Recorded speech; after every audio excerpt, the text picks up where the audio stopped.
Are we ready? I know I am. So, whether or not you are, it's time for another episode of the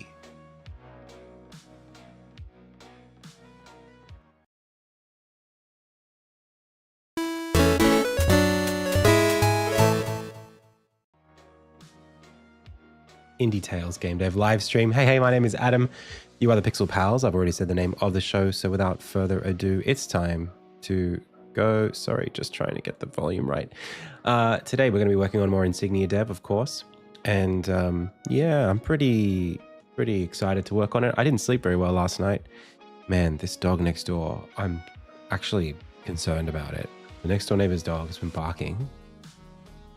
Yesterday we recorded, it barked for 14 hours straight, like genuinely 14 hours straight. And now it's been barking for about 4 today. It's actually crazy. I think the owners have neglected it. I think it's gone. Like, I don't know where they are. Usually there's like, 6 people who live over there. There's no one been home for the last 36 hours. So I don't know. If you hear the dog barking, that's what's happening. It's not my dog, and there's nothing I can do about it, other than maybe call the council or something like that. I don't know. Anyway, so I haven't been sleeping that well. It was barking at 4 a.m. Like from like 10 a.m. one day to like 4 a.m. the next. A lot of barking. So yeah, a little bit tired today. Might be a little scatterbrained, but I want to welcome every one of you here to the stream. Big thanks to those of you who are here on YouTube and Twitch already. Void Playing Games is here. We've got a Beerbilla is here. We've got Virtue versus Vice, EMP Chillout. Welcome. Nobody on YouTube in the comments just yet, but we've got a few people in the chat. I can see you. You can lurk if you like, no big deal. Okay, so today, like I said, working on Insignia, I am working on this sequencing system. It's something that we were talking about on Friday that I believe I need, but I'm still a little bit indecisive about the extent to which I need to build it.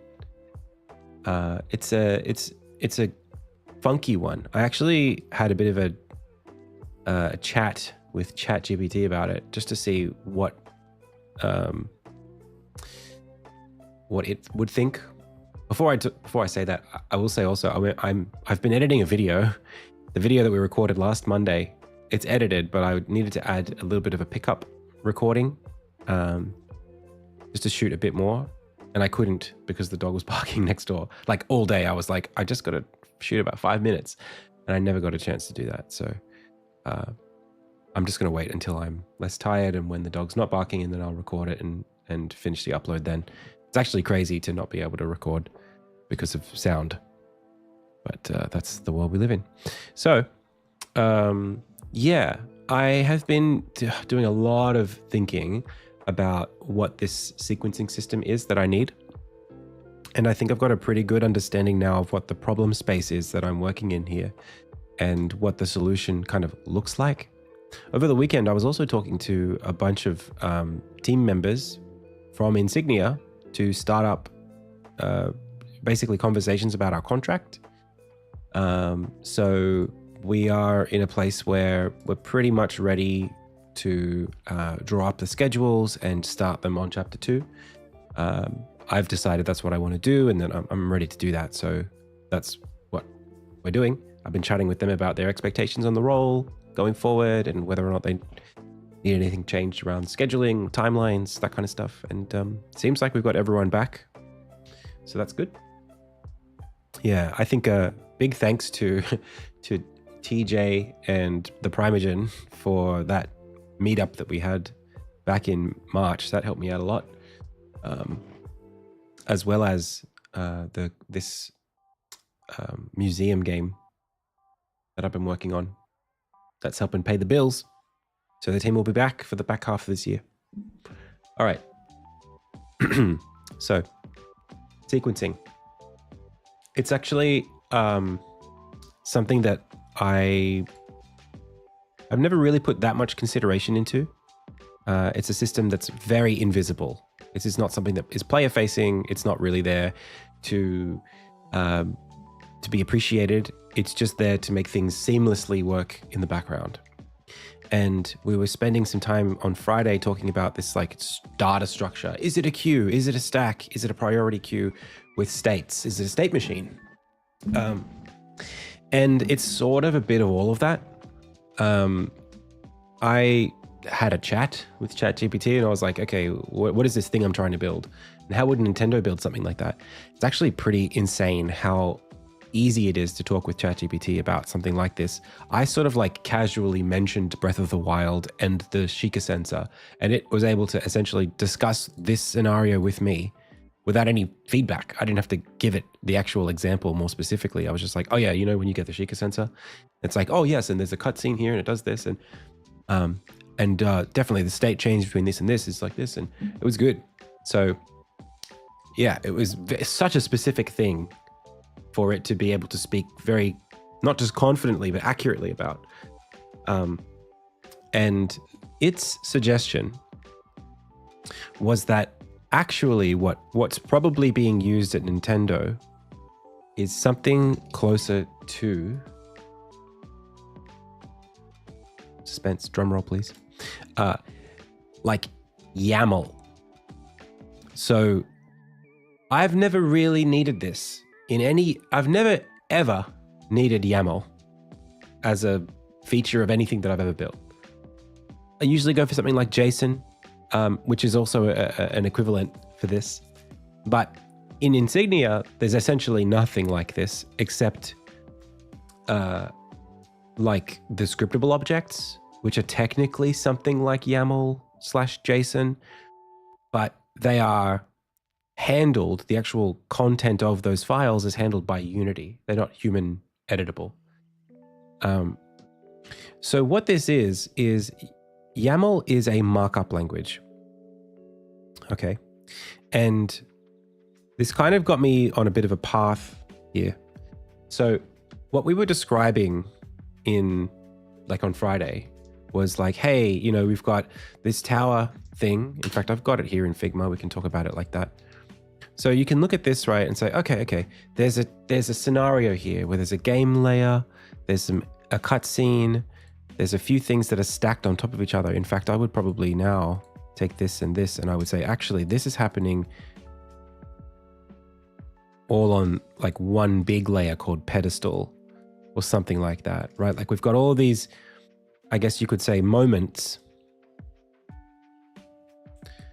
that are dependent on each other and structured in such a way that things stack on top of other things. Things have in transitions and out transitions.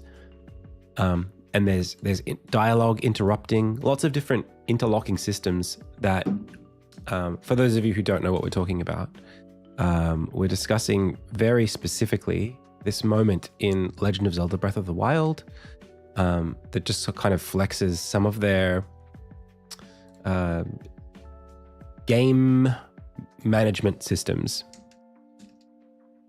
Okay, so I'm just going to discuss it from the top for those of you watching in a VOD if you haven't seen yesterday's episode or last week's episode on Friday.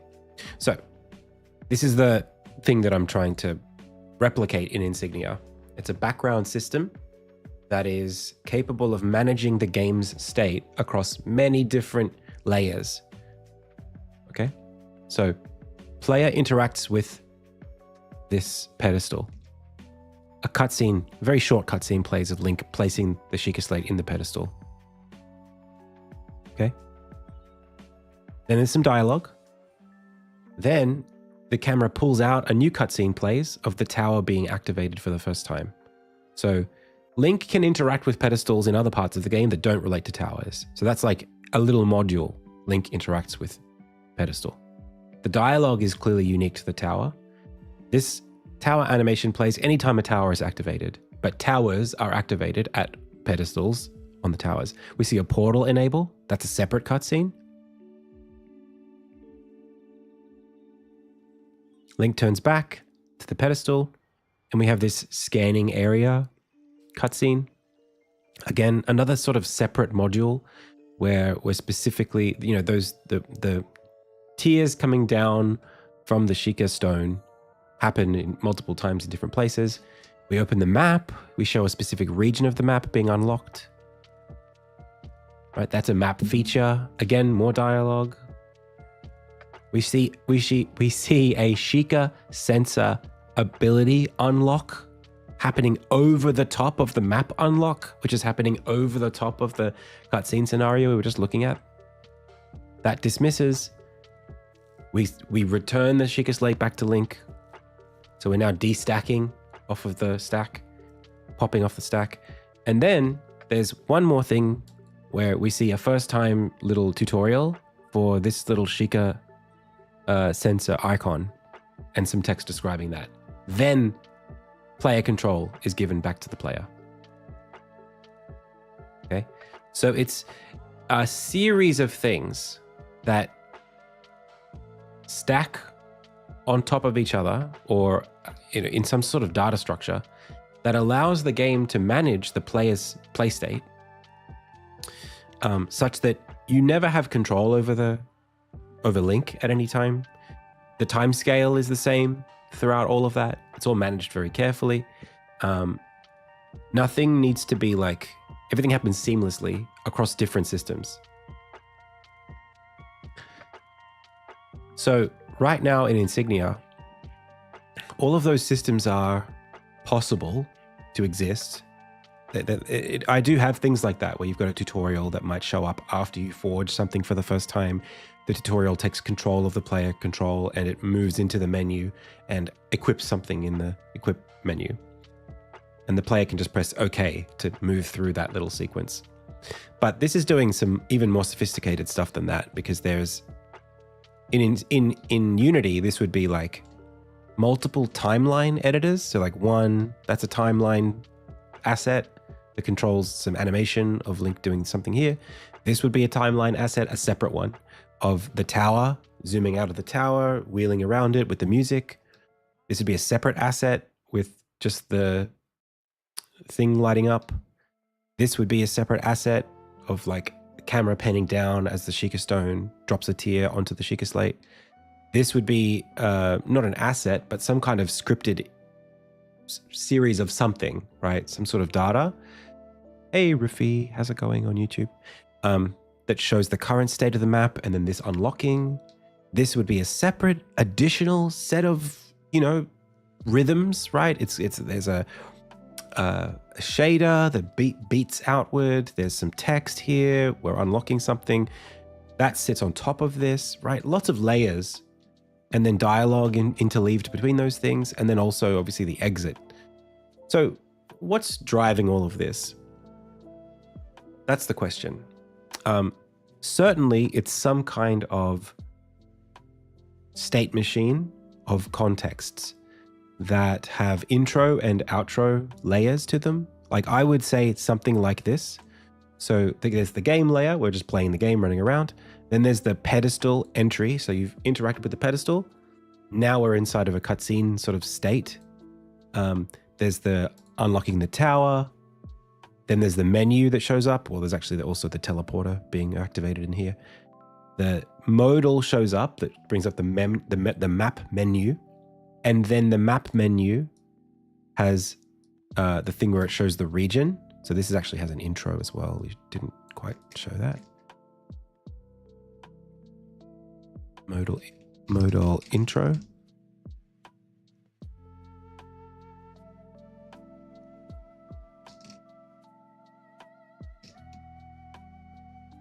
Right, the menu intro connects to a little piece of info that depends on the menu intro. So this has to be open in order to do this.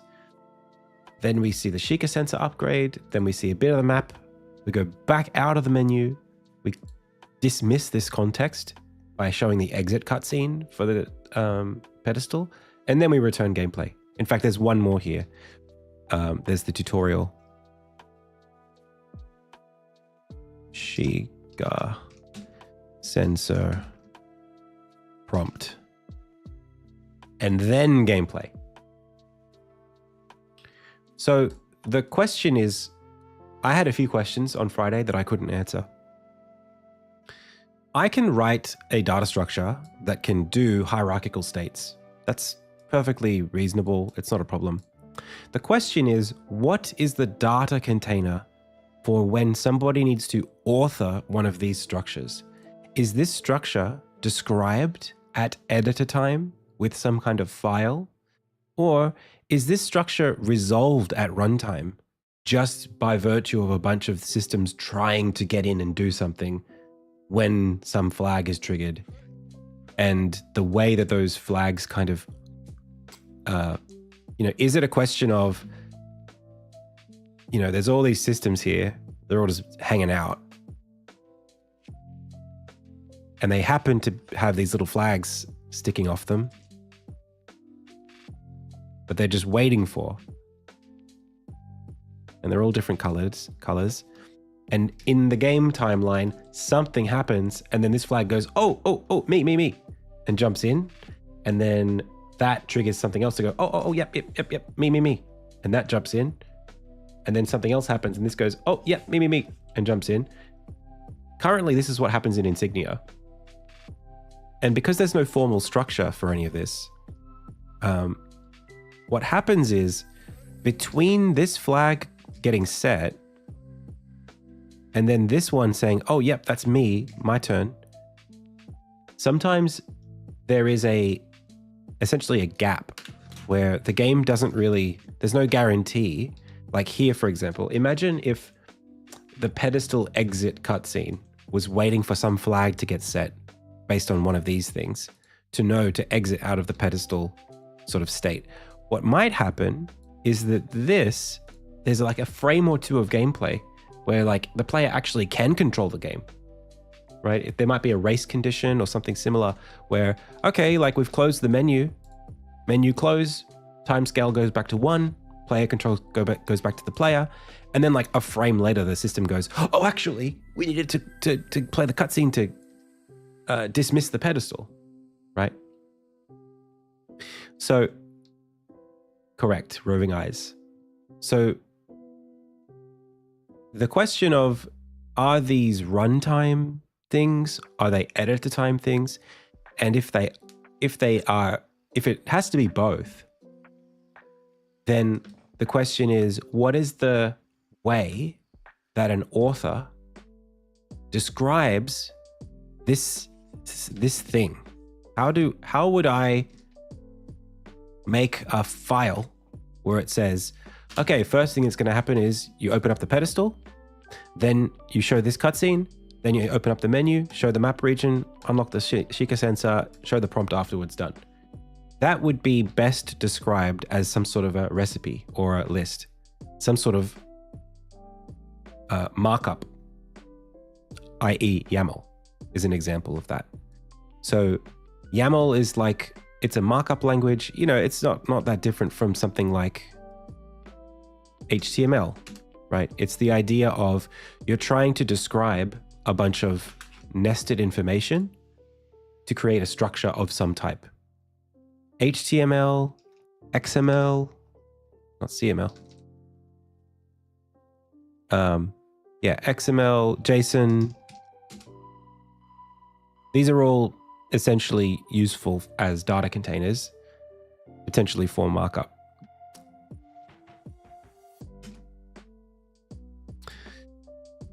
So what I understand to be happening at Nintendo would be something like this. Someone at Nintendo and engineers are making systems for all the different things that can happen in the game. There's dialogues, there's a dialogue interface, there's a cutscene thing, there's all these things that can happen. And the game designers, the scenario editor designers, they have some kind of API that says, oh, when you write in a YAML file, something like this,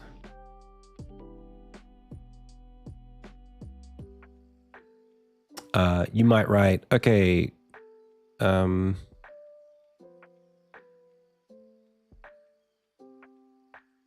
Tower activation. First things first, we want to like tower play scene. Tower. This would be some sort of keyword that they would have. Maybe there'd be some data, some dictionary they could reference where this keyword means something. They would say, okay, play scene tower, and then play scene teleport. And then they would have something like open menu. And then something like region unlock a color or something like that. You know, they would have some kind of very simple kind of language that just describes the recipe of what they want to happen. And each of these things would be described elsewhere. But this would just be some sequencing set list. This is very similar to like when I'm doing CI/CD, there's a YAML file that controls the actions. So it's, you know, build the Unity project, upload the project to AWS or whatever, build the thing using Butler, push it to itch.io. That's what this is, right? It's a set of just descriptions of things in a set of order that someone else later is going to be able to interpret and do something with. Now, for me, the idea of introducing an entire new markup language layer is awkward. However, what I am building in Insignia most closely resembles something like a AAA studio, in that there's a team. Not everybody on the team can code. There's a lot of state management that needs to happen in the game. There's a lot of cinematic complexity in the scenes and the scenarios. And it, as Roving Eyes just said, it does make sense if somebody ever needs to be helping me author stuff in the game. If they're just using this very simplified markup language, then they're not having to engage with code or write new scripts. It's a bit safer of an environment. I have two, right now we're in a bit of a tough, sticky situation. So there's the C# actual scripting interface, like the code. I can write state changes and stuff inside of C# scripts. That's possible, right? Then there's timelines, which are actual, you know, Unity assets that have tracks and clips and that kind of thing. Then in the middle, there would be something like YAML or markup.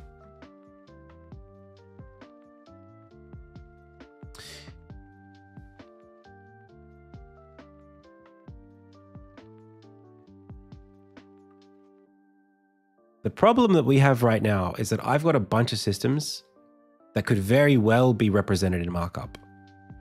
But I've committed to either building them in just C#, like my behavior states for my enemies.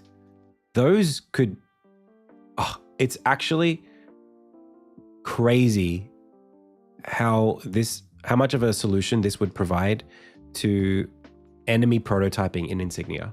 Like right now, if the only person who can prototype enemies in Insignia is me, because every enemy has a script that is a C# file that represents a bunch of function calls in a very specific hierarchy, a bunch of if-else statements to define the strategy for how that enemy behaves. You could define that in markup. You could define that in just a little XML file. And it would be way, way cleaner than in a C# file.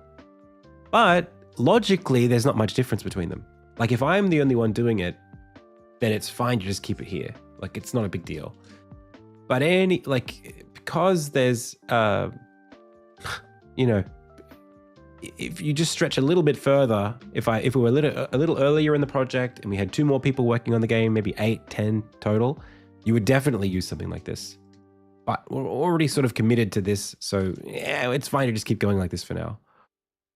With the timeline stuff, we're not in that same position. We've still got like a lot of content to go, and editing that content is it's still a little bit scary. Certainly, what I would like to do is just like I did with the level design, right? You take one big level and you chunk it up into 3 levels that are then more easily modularizable, right? You could say, oh, okay, this level I just want to make bigger and it doesn't affect the width of this or this, right? In this situation, if you want to make this bigger, now this gets bigger for some reason, right? Because they're bound to each other through Euclidean space, right? That they share the same tile map. In this way, you don't have to do that. So making things modular means easier to validate and more resilient to change.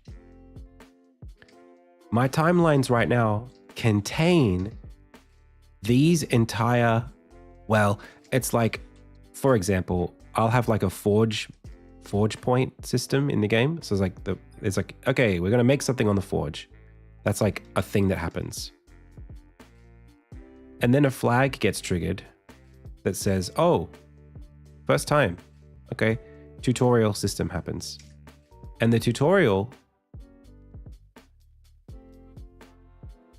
does a bunch of things. It can run timeline stuff, and then it has like a sequence of like very specific button presses where it says, okay, press forward, up, down, whatever, select start. Inside of this, hoping that, well, the menu should be open if I do all of this at this page. And then do this final stuff, make some dialogue happen, and then we can go, right? This timeline that controls how the Forge equip accessory tutorial works is currently very sensitive to change in a bad way.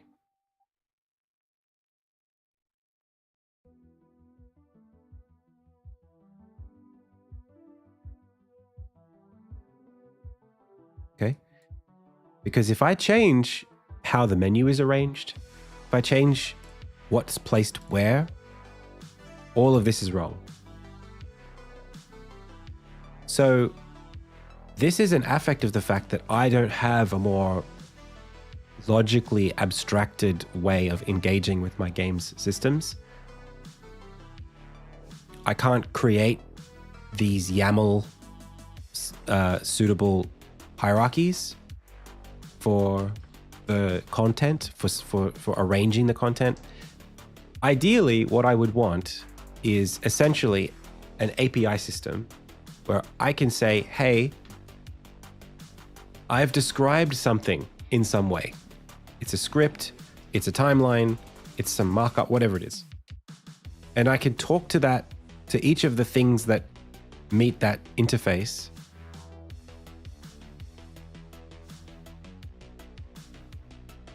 such that I can tell them to do their thing and have them report back when they're done doing their thing. And I can put all of these in a very simple data structure.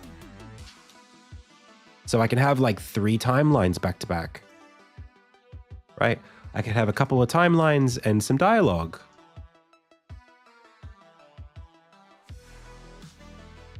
I can have some dialogue between 2 timelines and also a custom tutorial script that happens like right in the middle.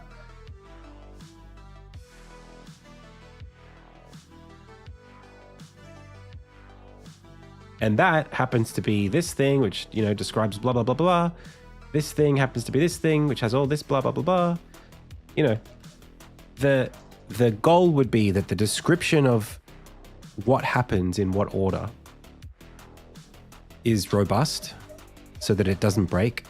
And the internal descriptions of each of the beats is also placed near the descriptions of what the things are. So to me, a tutorial that explains how to interact with the equip menu some of the features of how that tutorial works should live in the equip menu logic. So moving to a specific button should be something that is like in a function or something somewhere else. And moving to that button should not be defined inside of a timeline, ideally. With an indie game, you can kind of get away with a lot of this stuff, but like it would be better if I had some sort of interface where I could just say, hey, like here are some things as functions that I want. I want, as I just wrote before, it's like, I want to like interact with Sheikah pedestal. Okay, tower, unlock, scene, include teleporter, activate, Sheikah, I drop, and then like dialogue, new map acquired, and then it would be like, okay, open menu, yeah, that's after. Sheikah menu, unlock map, Akala, region, if first time, you know, it knows what's going on. Something like that.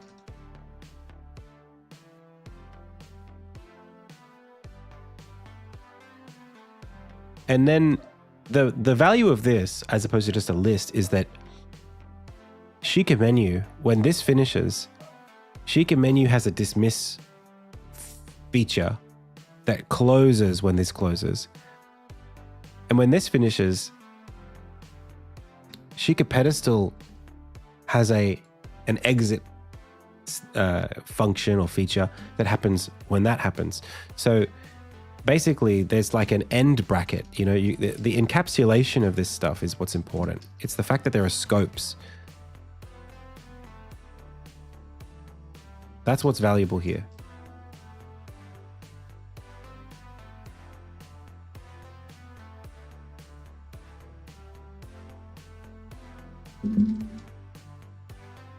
So it does look like code, doesn't it? Which makes me think like maybe it's worth just using something like, you know, something like C# to manage it.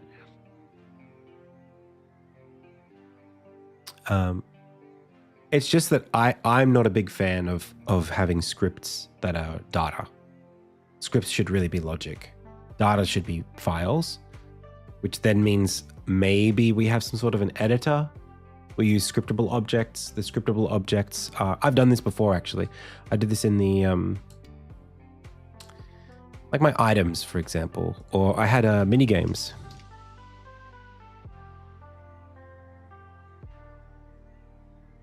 So, do these exist anymore?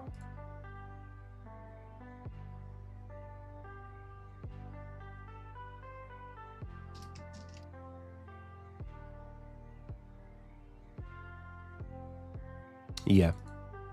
So I would have these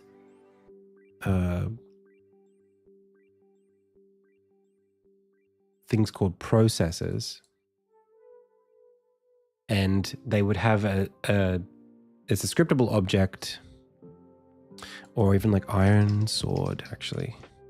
So iron sword is an item, but I took the processes away. Okay. Well, in any case, it's possible to describe hierarchical information inside of a scriptable object using some sort of tree-like structure that's based on nested lists, for example. You could do that in a scriptable object. So you could say, these are, every thing has a list of things, and that list can be empty or it can have things in it. and a thing has an intro, do, proceed, and outro, or something like that. So yeah, I mean, like it's not out of reach to do this with scriptable objects.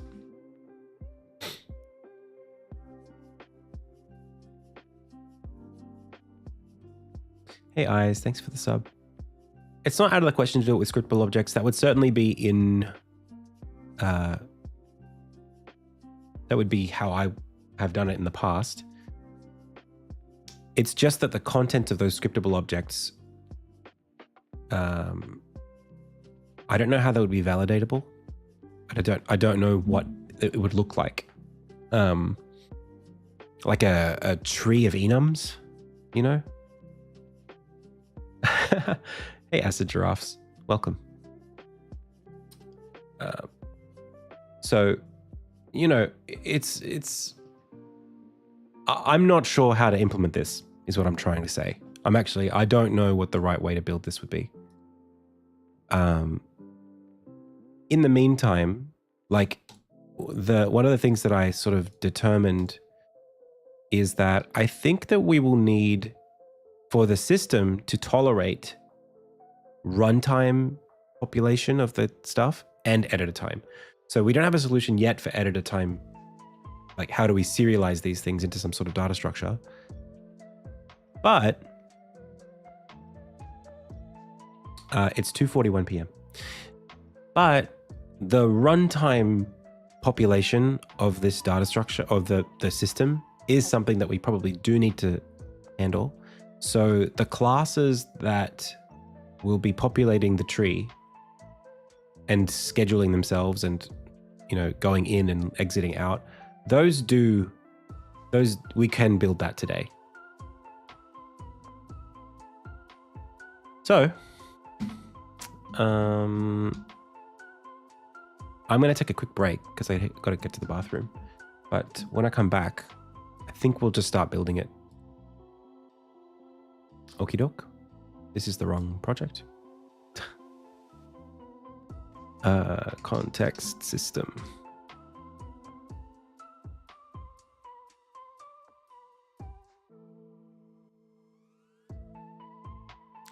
Yeah, I'm sure the level designers or the scenario designers at Nintendo have some sort of markup language.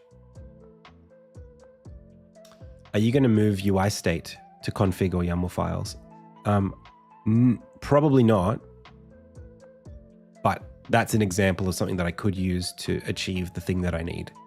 I don't know how exactly I'll do it. Likely for now, just using like functions that have that contain the definitions inside of them by virtue of just populating some data structure at runtime and then just spitting it out. YAML would be better, but I think that I won't need this that often. It's really just that, in fact, most of the times that I would need the system, it's not premeditated. It's not times where I could encode some data structure. Like I can't do a YAML file for this scenario. Let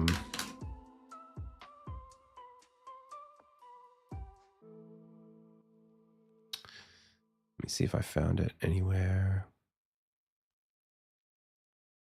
Yeah, it's like something like this. Cutscene ends,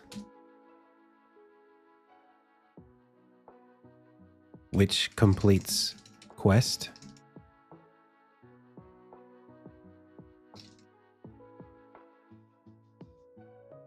And then gives item.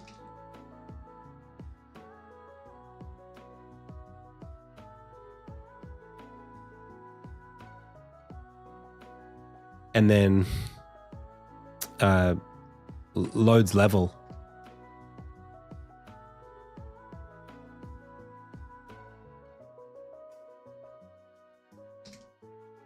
So like this thing here happens at runtime. I can't encode what should happen here in a YAML file.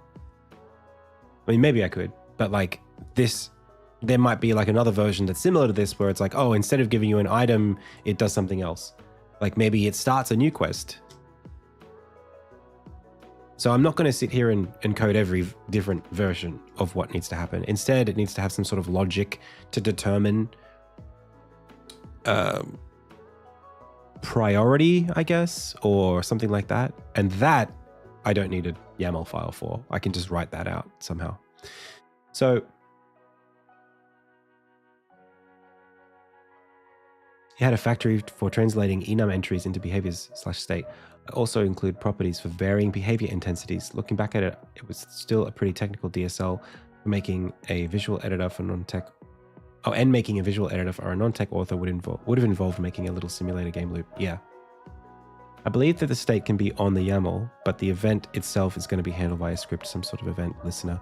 There already is like, so let's think about this for a second.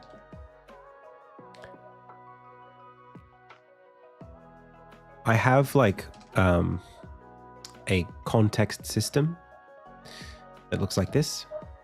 Nope. Where's my model for my context system? Like this. So the contexts are layers of. If I'm 19, is it too late to start coding? Not at all. That's a great age to start coding, I think.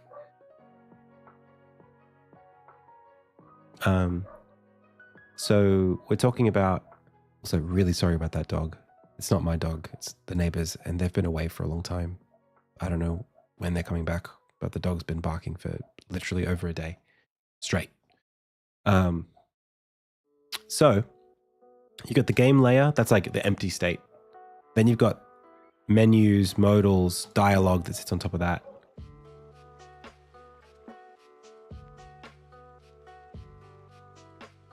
Etc. And so the dialogue can obviously appear on top of gameplay, or it can appear on top of a menu, or it can appear on top of a modal on top of a menu, etc. And this is already a nice stack structure.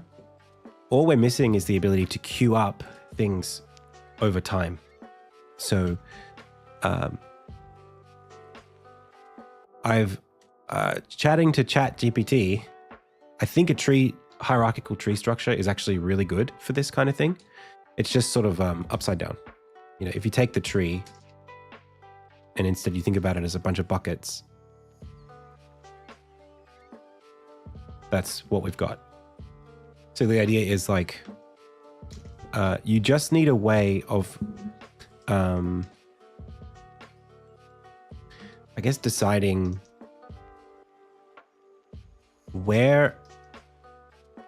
which branches each leaf will be attached to when you add something to the tree. That's the part that I haven't really thought about yet. That's basically right. It's the next thing we have to do. It's the only complex task in this process of like, when I say, hey, I have let's start tutorial,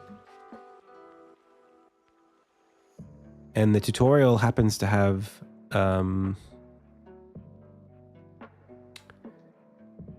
some, menu interaction where it literally presses the buttons.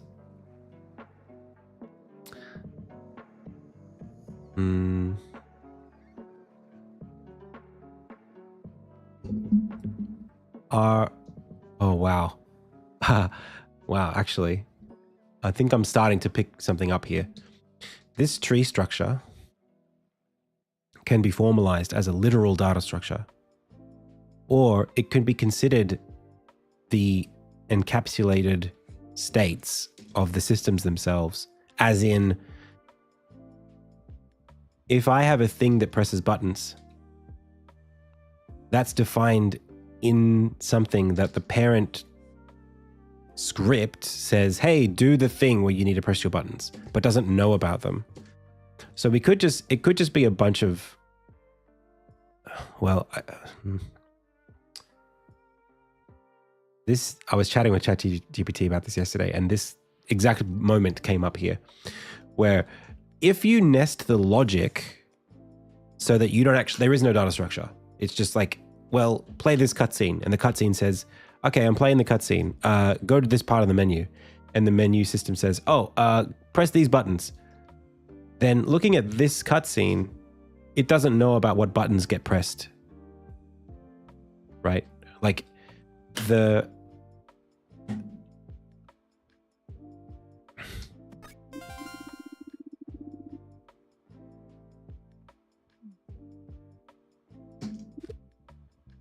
right now, sorry, it's a bit of a complex kind of little thing here because I'm talking about the distinction between assets and systems. So when I go here and I build this, right? No other systems know about what's happening, right? When I press this, this, and this, a script gave me an item. Now I have an item.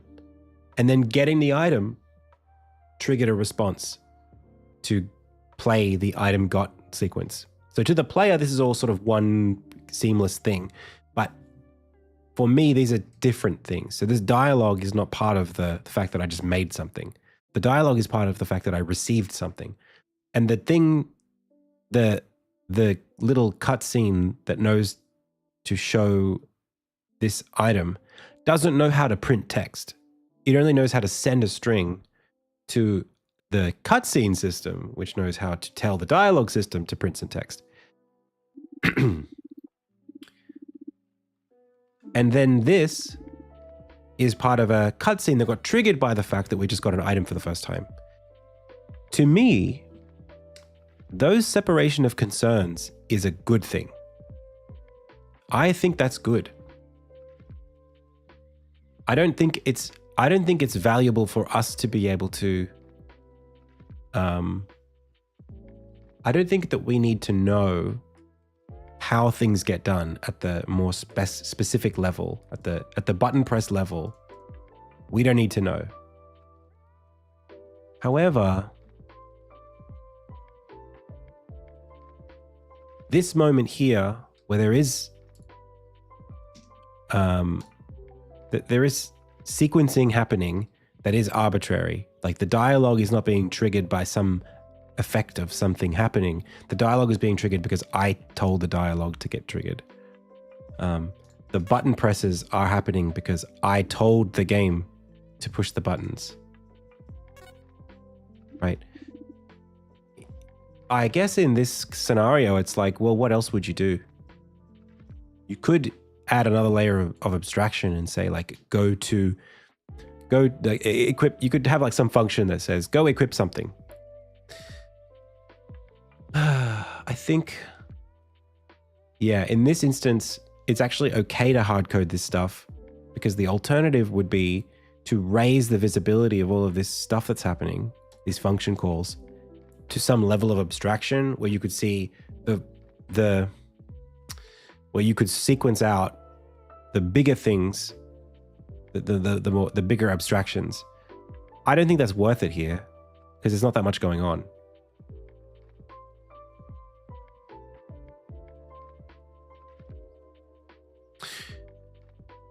A 6 out of 10. That's what we're discussing right now. It's literally the topic of today. So, right now, like this system is handling very specific things. This is going literally, hey, menu automation script, please open the menu. Hey, menu automation script, please press A. Hey, menu automation script, please press A again. It's literally telling it what to press. I don't like it, but it's explicit, at least. In between these two A presses, there's some dialogue that gets read out. Hey, Armin has to say, just got to make sure that I have room. That happens between these presses necessarily because it's written on the timeline like that. It has to happen in order. But the existence of this timeline is not preordained at the start of this scene. Like, I don't know, when I interact with this, there's no data structure that says, hey, we're about to do a tutorial. Make sure to queue up the tutorial. The only reason the tutorial knows to play is the tutorial waits for an item to be added to the inventory. So the tutorial will play if you're in this room and a flag gets set to say that you got this item in your inventory.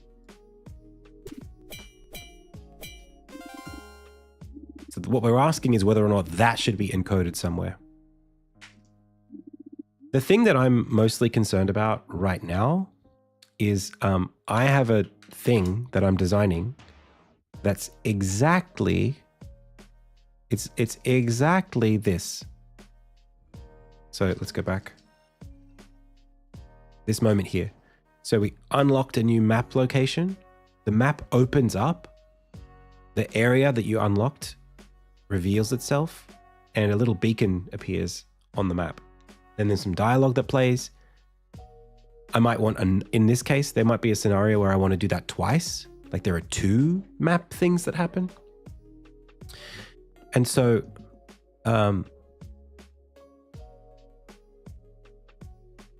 no, not talking about a quest system. I mean, I've got a quest system. This is more about a scheduling system for sequenced moments in the game to help make things like the quest system or tutorials in general more digestible and better interleaved with narrative. So it's like this region system gets introduced to you because you interacted with a pedestal at the top of a watchtower. This system gets introduced to you automatically. The game knows to show up a certain menu, to write some dialogue, to reveal part of the map, to give you a new item. You're just like along for the ride here. And the game knows, I got to show you this, got to show you this, got to show you this, got to show you this. And it manages a lot of hierarchy here. Goes into menus, presses buttons, reveals icons, leaves the menu, all between you. You're just pressing A through all of this. But a lot of information is getting communicated. So, for me, I guess the question is like, if I was trying to do this exact moment, right now, I would be, there would have to be something like functions, right? So the first function would be open menu. Then it would be reveal region. Then it would be show beacon. And then put text up on screen.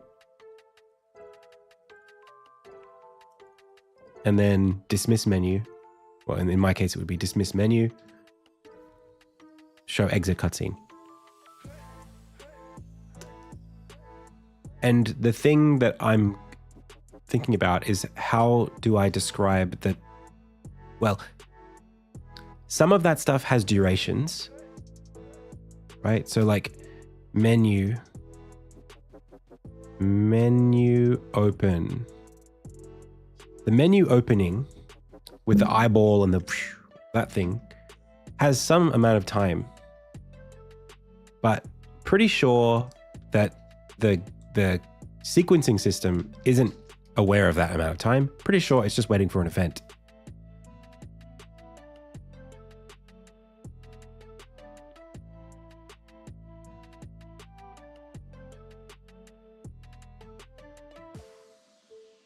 It's just waiting for onComplete to pop something else off the stack or dequeue something else on a queue.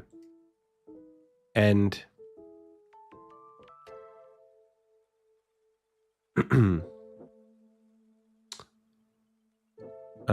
hello, I've been using Unity and Godot for a while now. I've made small games. However, when I tried to run the game with Unity, it took longer to run than with Godot. Godot is a more lightweight engine. And it typically, doesn't require as much overhead. So it probably will be faster to compile, faster to run in Godot. Yes. You can do things to make it lighter in Unity. You have to turn off a bunch of batched scripts that come in with the Unity engine. It's like in the project settings, I think there's an option for like culling unused scripts or systems, and it will do that. So what we were saying here was that like the sequencing of the menu stuff, it's like menu open, show region, show beacon. I probably just want to be in charge of the things. This. These things will have parameters, like which region, right? So there's something that goes in here that's the region at least. Even if it's not a duration, even if we're not able to say how long this is supposed to take, we still have to place this in here. The beacon, we still probably need to know where on the map the beacon's going to show up. So we still need a beacon location that goes into this parameter. The menu open doesn't need one. We still want to be able to put dialogue maybe between these things. So I think right now that my timeline system for this specific thing, I would say my timeline system is probably sufficient.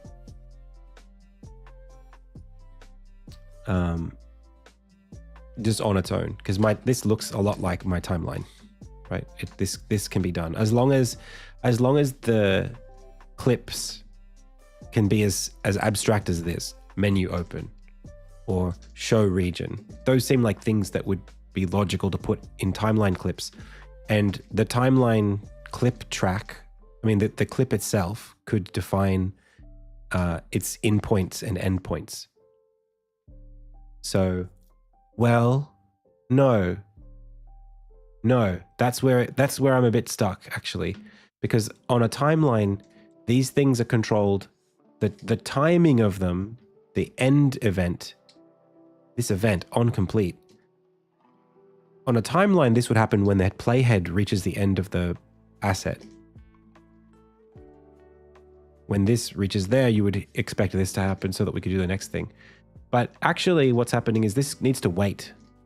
Now for dialogue, I actually manage this by pausing the timeline. I literally pause it right here. And I wait. I have the timeline literally wait for an event from the dialogue system to say that the player pressed the A button. And then it's allowed to resume. So I'm essentially adding in non-timed events into a system that is essentially timed. So markers essentially out of clips. A clip has an in and out. A marker is just one point in the time code, one time code. But I'm treating clips as markers for this purpose. If I'm not using this system, I would need some other way to schedule this stuff.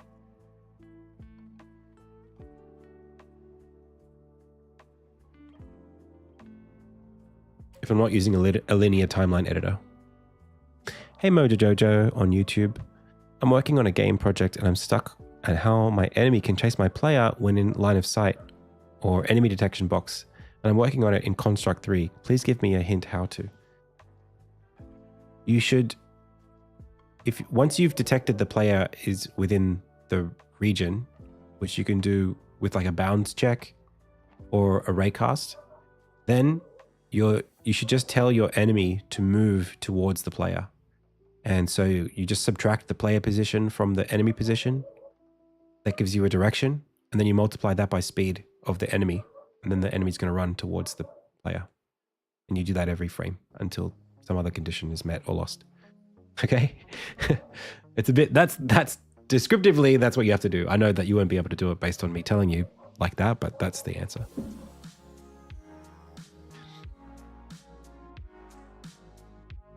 That's like the least complicated way to do it. Okay, so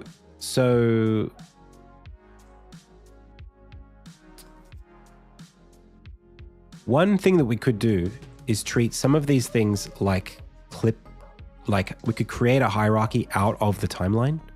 So you could have tracks where one track is menu. And the menu has a clip like this. And the start of this triggers an open event. And the end of this triggers a close event. And then we put all of our clips that we want to take place while the menu is open inside of the time codes where the menu is open. That's one sort of sneaky way we could do it.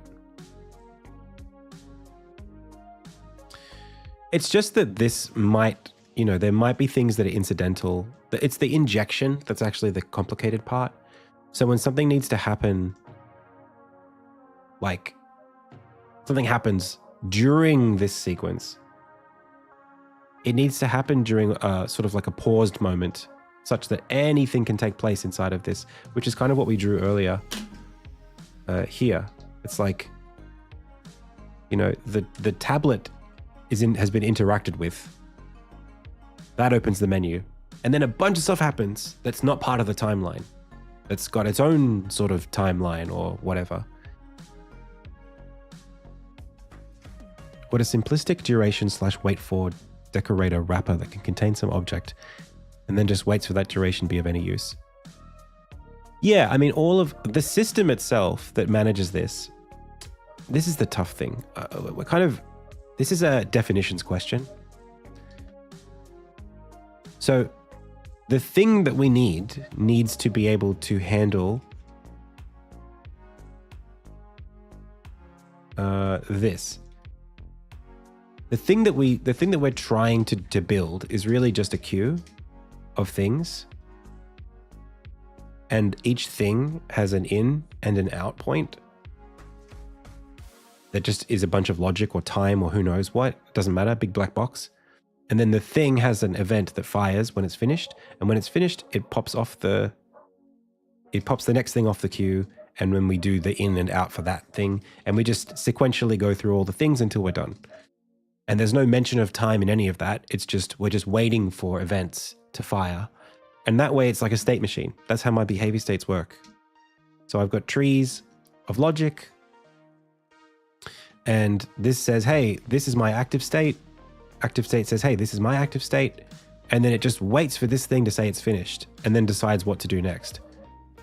And you can resolve the whole tree if you just let it, just let the current state do its thing. And none of these things know about what's beneath them. It doesn't matter. So logically, yes, the state machine should be ignorant of how the states manage themselves. Unless we're at the bottom layer, where we're talking about very specific things like wait 3 seconds and then press the A button and then write this specific text on screen.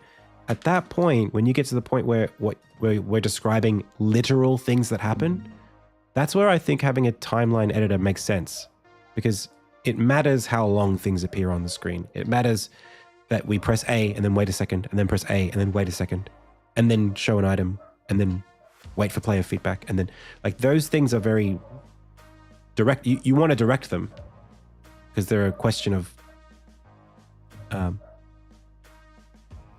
in the film sense, there's something that the director would care about sitting in the editing room. But that's not the storyboard, is it? The storyboard is the thing that is this is the storyboard, and this is the editing room.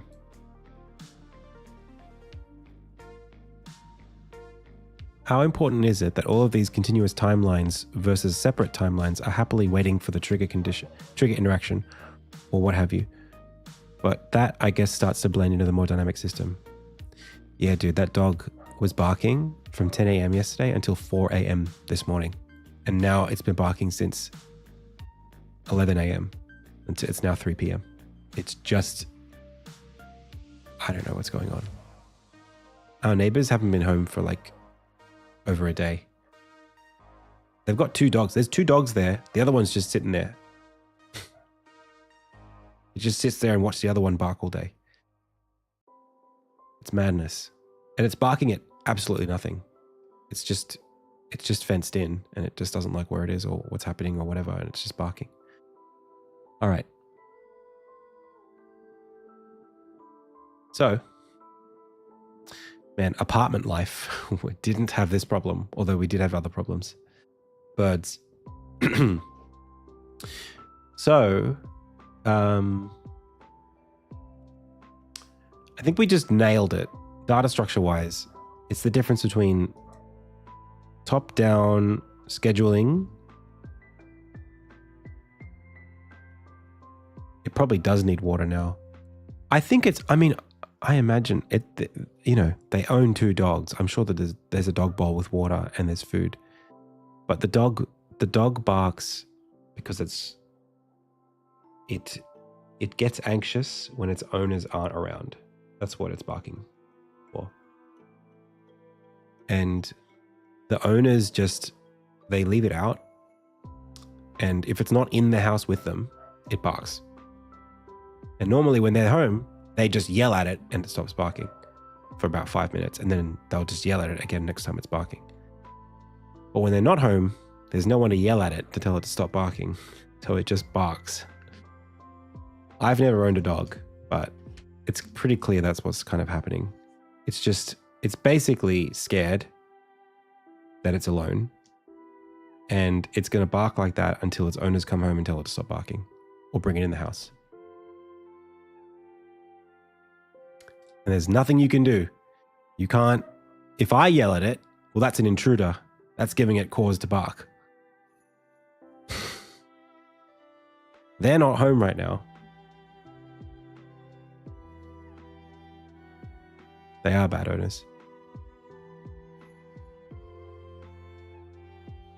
Do they just come home?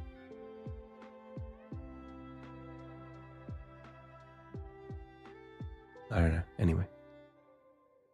It's annoying. It kept me and my wife up last night. Again, till 4 a.m. And our windows aren't that thick. So, and the neighbors, perimeter, their boundary is right outside our house. So the dog is literally when it wants to be, it's 2 meters away. I could take 2 big steps and I'd be at the dog. So yeah, no good. Very loud. That's why my voice is so croaky today.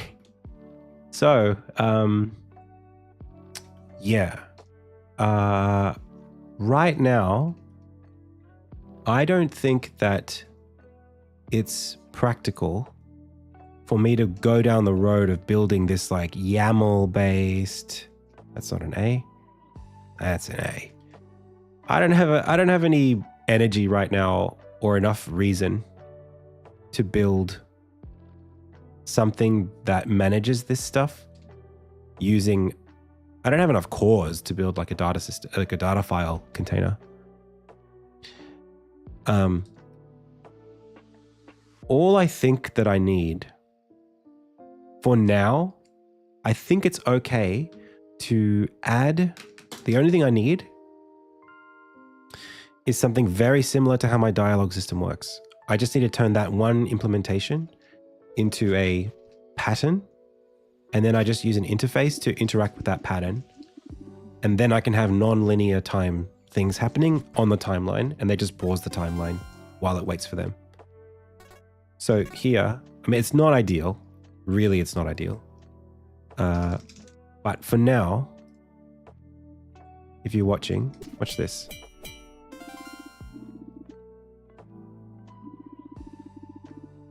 Okay, so here, we're on the timeline editor. The timeline's playing, but we're waiting for player feedback. So it pauses right here and waits. When I press the A button, it's going to open up the menu. It's going to do some stuff. It's just that these things are currently raw function calls. They're just literally reflection based. The function call is open menu, bang, send. But it could be, I could upgrade these to be more like states that have a return event, so that this will just play until it hits the end and waits until the callback and then continues. In that model, the timeline could be the abstraction layer. Hey Mojo Jojo, thank you so much. C# scripts are possible. That's how I do my enemy states. So yeah, if I ever need to encode something just like very more specifically, I could do that way as well. And ideally, the goal would be that whatever goes inside of this clip that has an in and an out condition, like let's call it a sequence state, okay? The ideal would be that the sequence state can exist outside of this environment. So I could just have a list of sequence states and a very simple player that just plays them back. Just like that. So we don't need them to be in a timeline. They just, in fact, that's how my sequence system works right now. I literally have that. So this is a sequence player. The sequence player, each of these beats is a sequence event. So like the dialogue here, I'm sure nobody will mind if I try this on. That's here. So it's being rendered here, but it's described here. So all I would need to do is like, I guess I'm a little uncomfortable right now. Like this is just dialogue. Oh, man, it's really it's an unfortunate situation here that I've done it this way.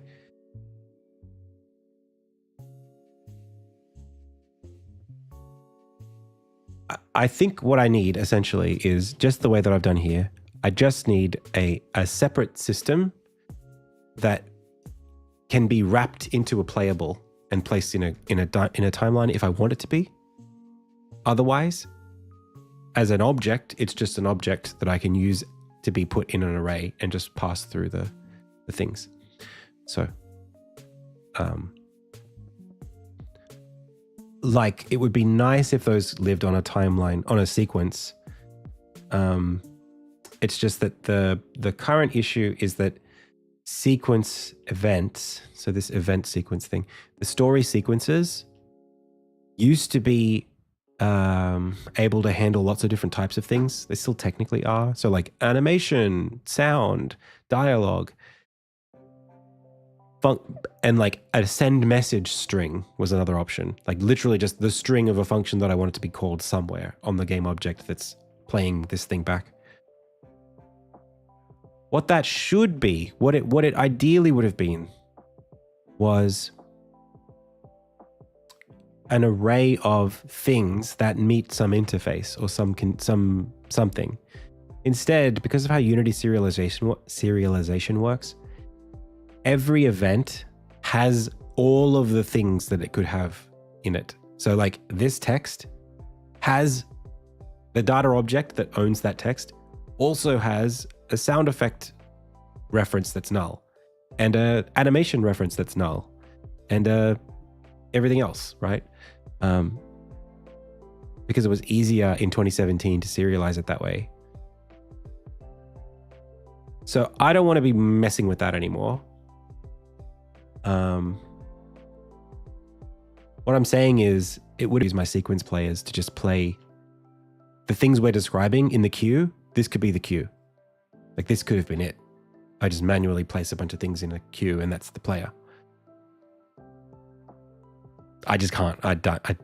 Unfortunately, it doesn't work that way anymore.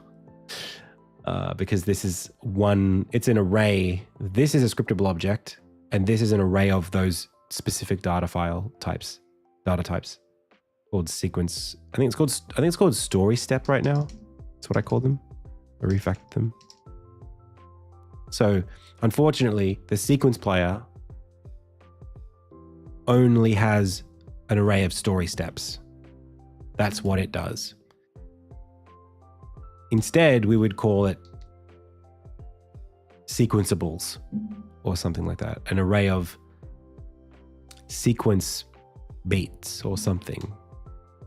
And right now, it's kind of ugly because that array is just these red markers here.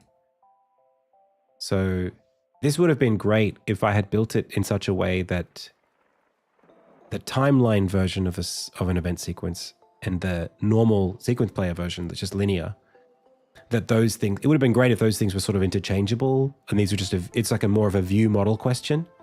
Like if these were just different views of essentially the same data, and some of the more aesthetic things like hiding the dialogue bar only appear in the timeline version. Or like these notes, these annotations that are just there to maintain the timings or like guide me for what the timings are supposed to be. Like that didn't have to appear in the list. Unfortunately, we sort of dug ourselves a bit of a hole because it's been 8 years and we really just decided to do this now. So the alternative would be that I just don't use the sequence player for this kind of thing. And a sequence is one node in our bigger sequence. Even the definitions don't work anymore. I would need to change sequence event sequence to dialogue sequence is what it would need to be. Something like that, or story sequence. So sequence player would be story sequence player or something. Story player. Then we could sequence other things and not be worried about definitions. I got to take that break. I'll be back in a bit.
Hello. Okay. Alrighty. So. Hola. So let's look at all the things that we would want to put in this system. I'm just going to start writing now. I don't even care. Sequence, new item get, moment, quest announcement, toast, dialogue, event, function. All of these except this have ins and outs. Okay. Starts and finishes, which is good. An event, no, you send something, you don't get something back. You could just have it be a thing that has no duration so that on invoke, it just calls the return.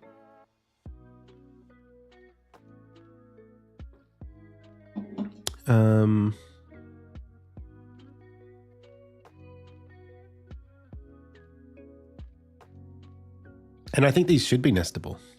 I think you should have multiple things that are queuable states. And have them be like a state machine would be fine. And actually, that's the genius that will make this work inside of timeline. That's the beauty of it. Because I can have one state that just has a bunch of states inside of it. And I don't need to know how long this takes. I don't need to know what's inside of it. I just say, hey, stateable thing, do it. That's it. We solved it. That's literally it. Perfect. So it can live in a timeline, but it doesn't have to. And the timeline can be one of them. Okay, so let's start thinking about what this is called. Sequence state.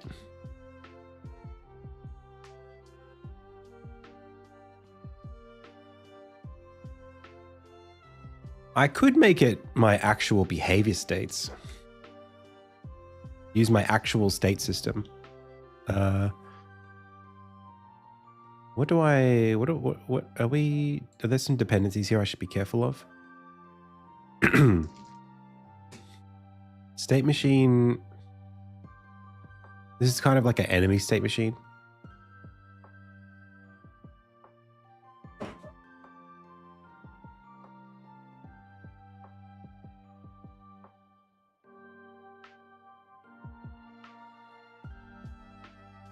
So, maybe state machine is too specific, but we can't. I don't think overlapping with the behavior state machine is quite right. Although it would be really cool to have arbitrary dialogue stuff interleaving between enemy behaviors. That would be sick. But I don't think that's... Well, actually, in the Harriet fight, originally, she was going to be talking mid-fight. I hate that Robin Rhombus. That sucks. Okay, so let's call it...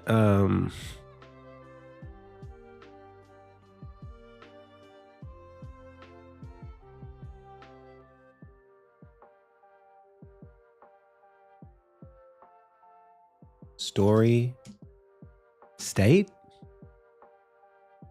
Context state.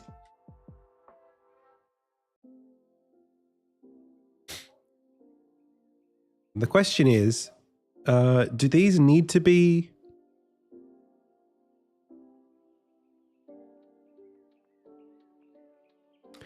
Do they need to be like contexts? So in my game, context refers to a thing that necessarily takes control away from the player, that handles input. I don't think these are contexts. That's not a context. The dialogue system is one. So we could make the dialogue system a context, and it could be one of these things, whatever this is.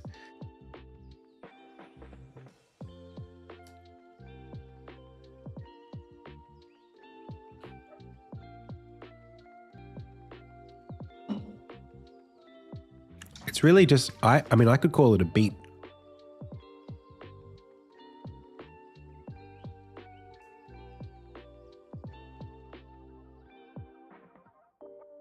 Shall we ask GPT? I mean, I feel like it.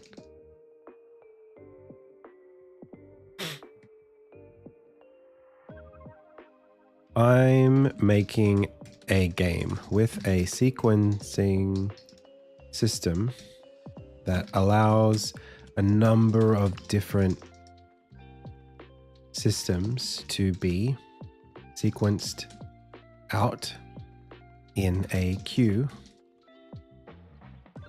or linear editor like a timeline. These could be things like dialogue interleaved with tutorial, automation inside of a menu, or cutscene, etc. All can be added to a queue and played back by a state machine. What should I call these collectively?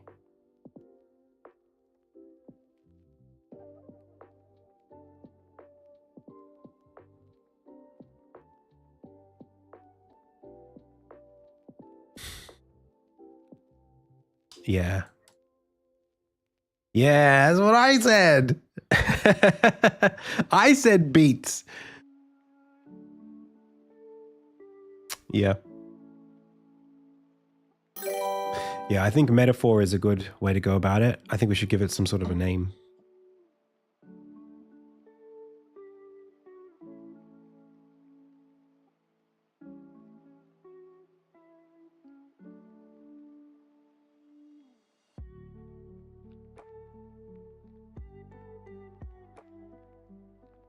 Hey, Legendary Skate.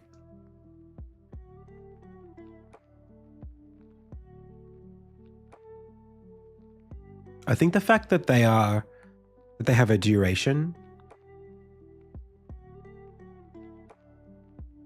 Scene is obviously a really common word. I wouldn't use the word scene, but span.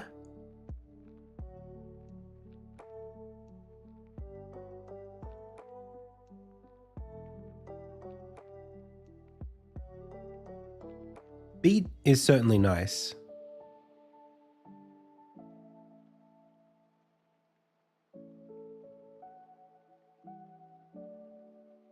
So choreo and beats.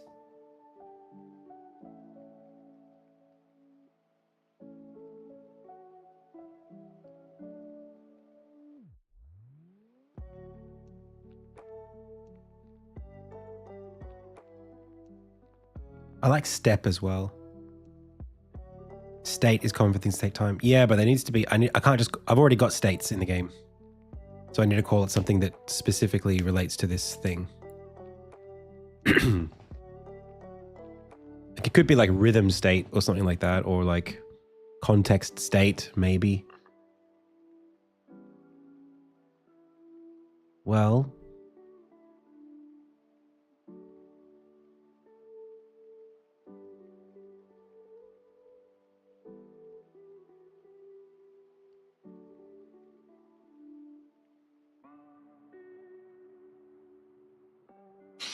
sorry. Might be.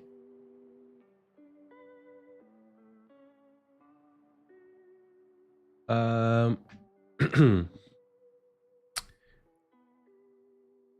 was thinking about that, making them more generic. The states themselves, like state.cs, is pretty generic. It's just an interface. And it has basic things like just stubs for things to do with state stuff.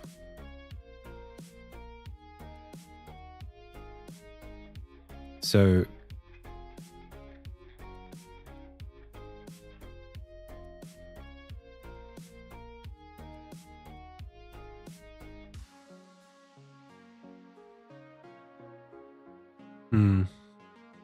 So I could make a thing that inherits from iState and call it story state or something.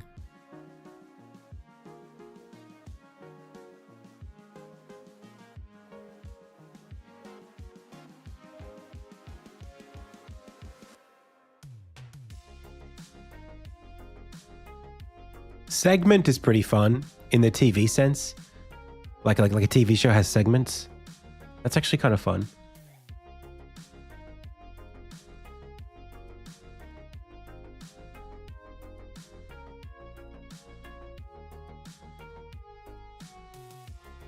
Other than being the geometry segment, we should be a bit concerned about that. But like, there's another. Well, what's the sequence segment? Sequence segment. I mean, namespaces can help here.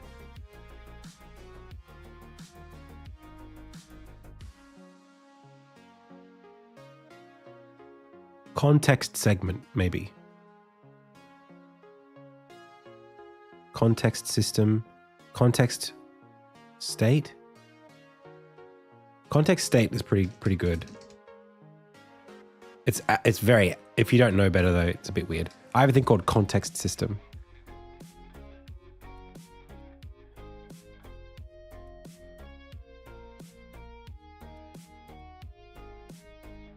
That's pretty good. So namespace context and then segment as the kind of thing that it is.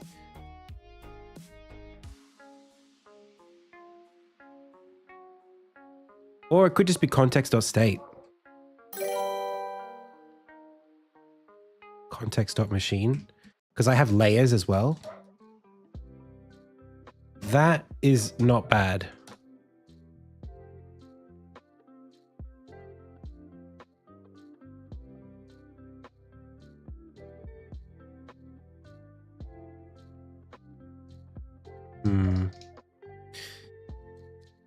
All right.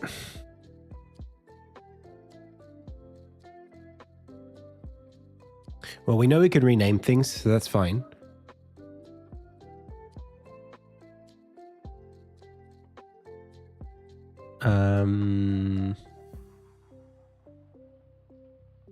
This should be called context manager, and with the namespace context, it should be called manager.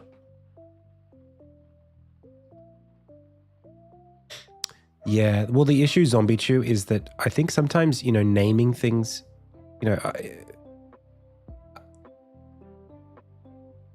it's not really the naming that I'm getting concerned about. It's that the name and the shape of what you're making are sort of together. So if I know what I'm naming it, what I'm really saying is, like, is this a square or is it a triangle? You know what I mean? Is it a state machine or is it a priority queue?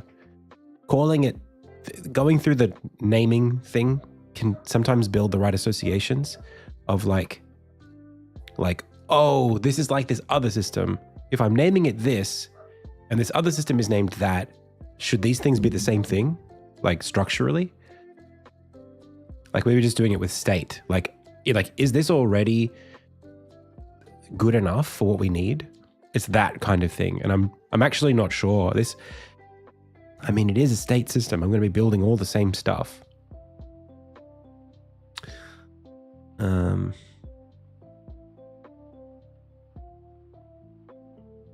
Maybe state machine should be more abstract.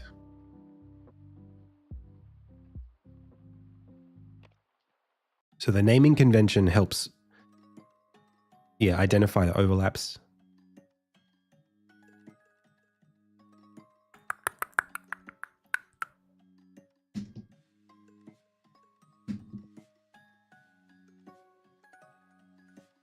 All right.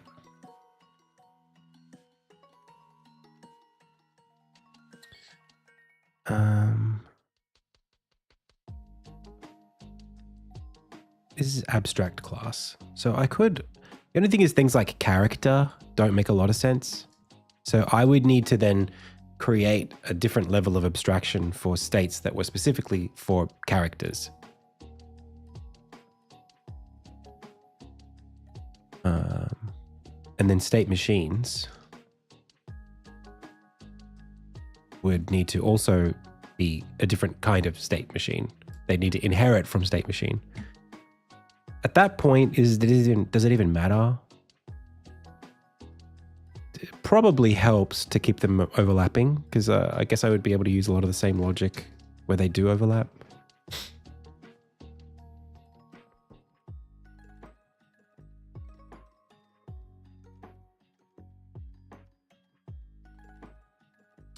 Yes, but Gouda, with a large code base, sometimes you get naming collisions, and then you start having to be more intentional about the naming. Like state machine. If I was making a very small game, easy to just call it that. But now that I've got potentially 2 different kinds of state machines, it's like, you know, it's not about being creative for the sake of fun. Yeah.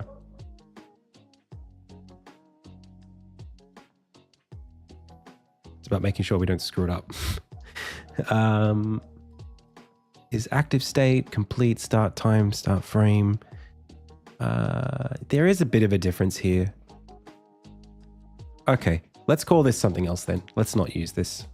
I think I'm okay with starting something new. All right.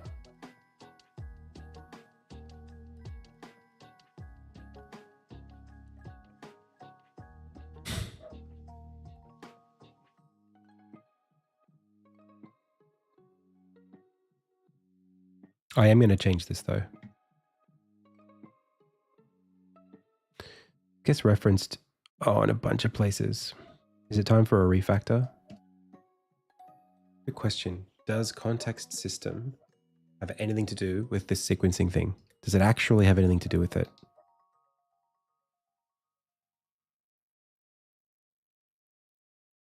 Technically, it doesn't. But most of the time it would. Oh, that's okay. That's all right, Gouda.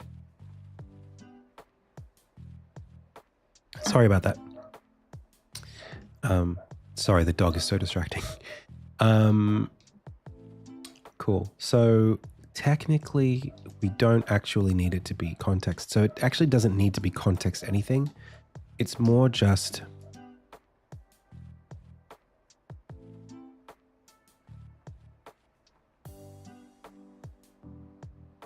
What do they call it in TV production?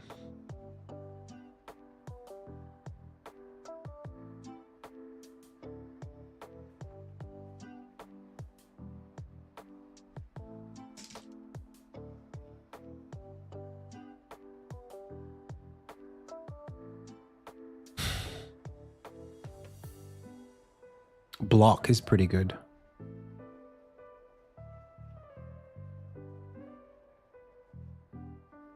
It has to have something with an end, a start and an end. Block and segment are great. And schedule. Oh, it's a schedule system. Is that what it is?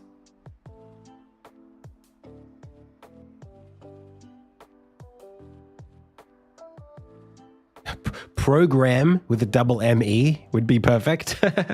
Programming. The French spelling. That's how we use it in Australia. Like the TV Week book is a schedule.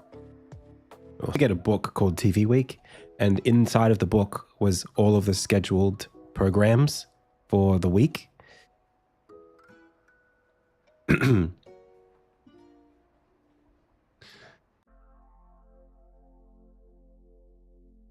Schedule is the word.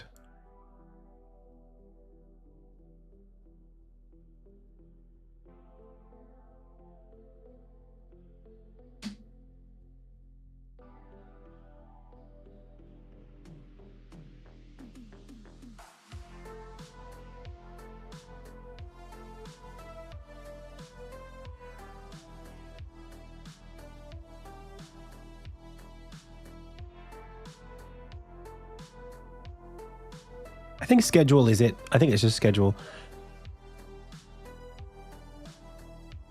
I think that's, just call it that. In fact, is there such a thing as a schedule data structure?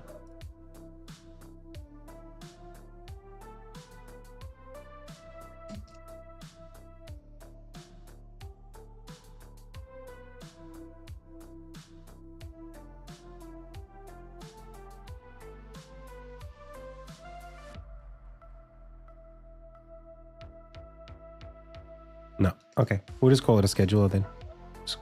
I don't know any other thing called schedule. And these are called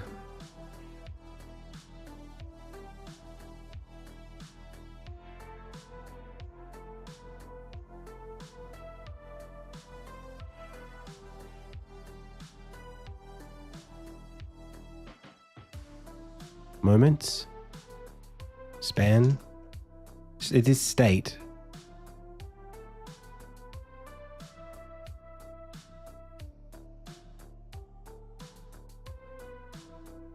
I've got events in my schedule. So it is event. I just hate the word event.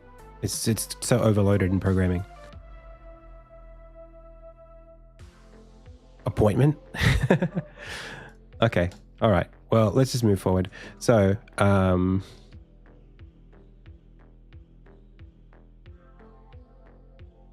create folder schedule.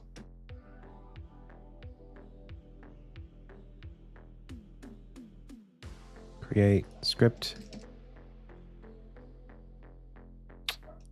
Schedule. Schedule.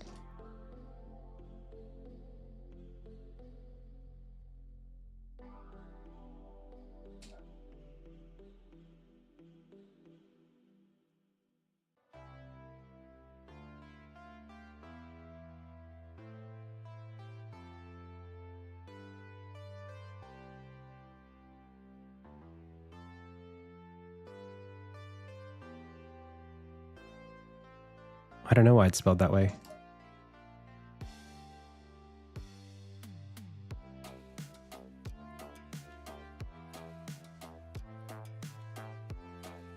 I think we'll just keep it straightforward. State and machine.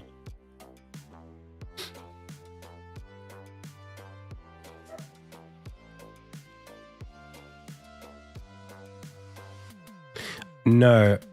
Well, to me, it's more like I have a bunch of things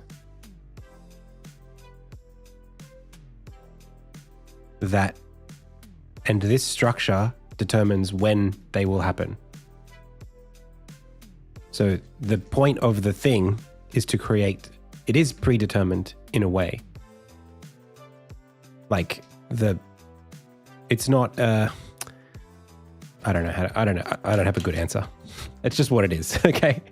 Well, yeah, it's not an abstract list. It's a state machine that handles the order in which things are supposed to play. That's its job.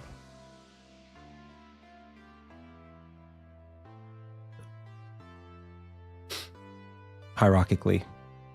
I don't know what else to call it.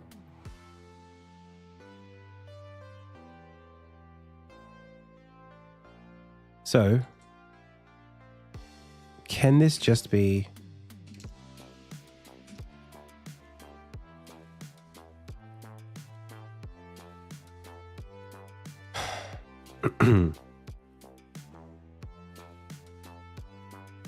I've heard people say schedule. I've always said schedule, but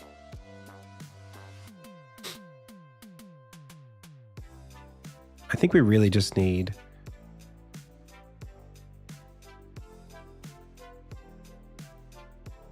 schedule. Public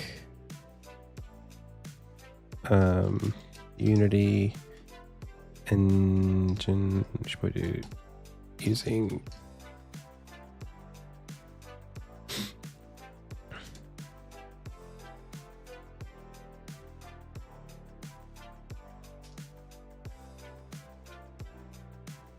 schedule. So yeah, really it's just an on enter and on exit. That's really all it is. Schedule.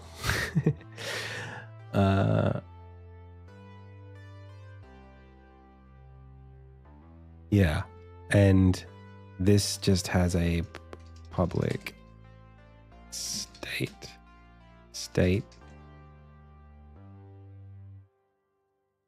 Is it also a sequencer? Hey, short. It is sequencer would be an alternate way of calling it. Maybe schedule and sequencer. The thing is, I use the word sequence already in my game to mean something else. So see this sequence puppeteer, or like I've got sequence player. The unfortunate thing is I've already started, like 8 years ago, I built a thing called sequence player. And sequence player essentially did a very similar job to this, where it's a cutscene basically in the game made of a linear sequence of animation, dialogue, whatever.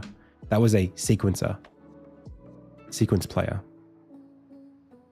This is so similar to that, except that this is supposed to be nested and can be put in a timeline, which is also a kind of sequencer. So I just want to avoid the word sequence, really. All right, so machine behavior, state. I don't know if we even need this to be model behavior.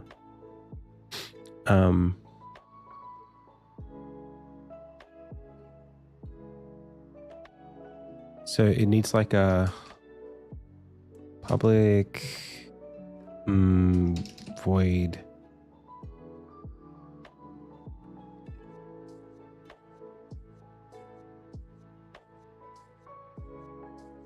Go to next. Schedule.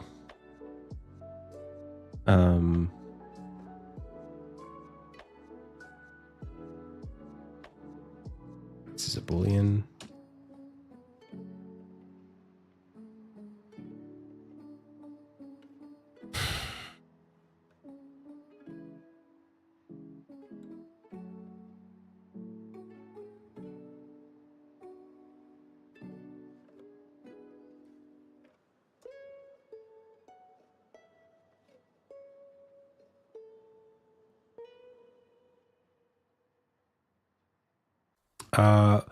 It should not be our job ever to check state. This is something different to the state machines that I have in Insignia for the behaviors for characters. This thing does not have an update loop. I'm going to make that my little thing. It is not its responsibility. And I could have done this for all of my things in the game. This thing never has the responsibility of assessing state. All it does is respond to state. So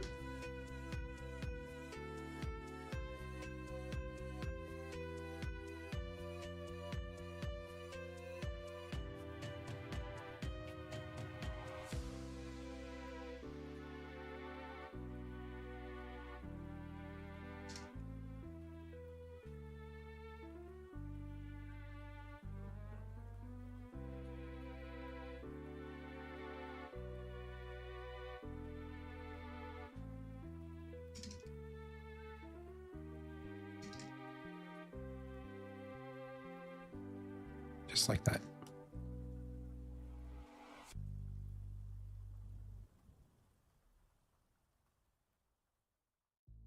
Okay.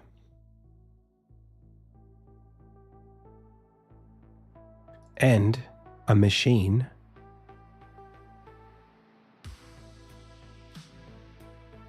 states, are they machines? Or do they handle machines? Out of curiosity, since I've seen that in the dots videos I was watching too, does Unity handle namespaces in some special way? This? That's what namespaces look like in C#. They're just scopes that have a name associated with them. So that if you're trying to reference this elsewhere, you would have to say something like schedule dot to access it. It's just a way of separating out the text, the names of things, so that they don't bump into each other.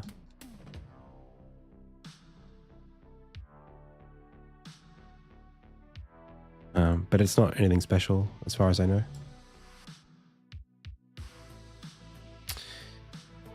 So,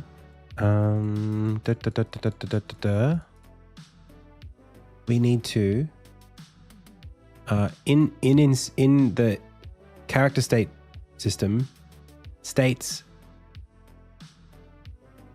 machines have states and states have states. Because states have machines or are machines.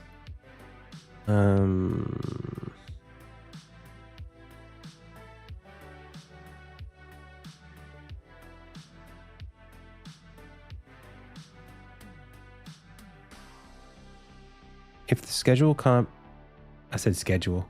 If the schedule, yeah, that's right. If the schedule can't be modified dynamically, then it could flatten the contents to avoid nested schedules. No, I mean, why? What's the problem with nesting them? That's fine. The nesting is actually a feature. It's a good part of the thing, I think.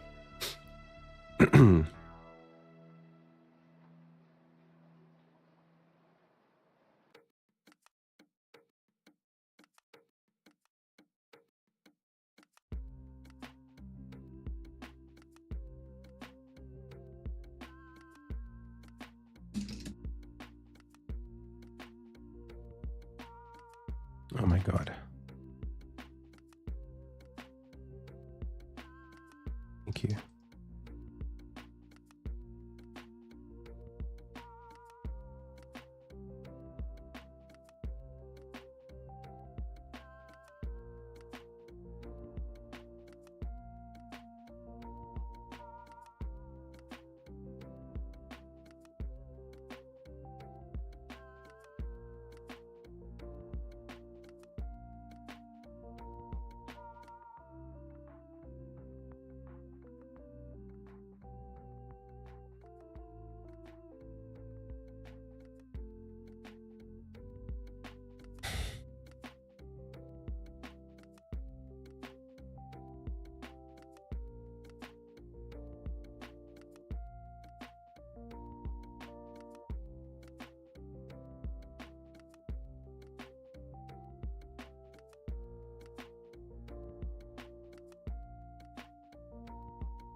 I think we just inherit from machine then.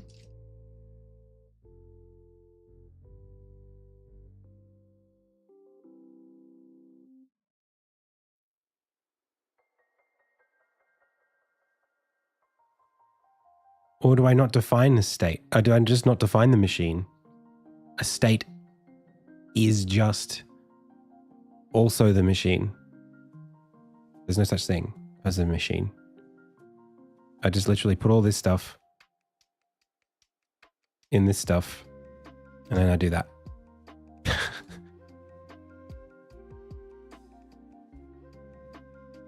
This is what always got me about tree structures, is I was always so confused about whether or not the root node needed to be its own object, like its own definition. That always confused the hell out of me. They don't. But I was always like, but you need to... How do you... It was always so confusing.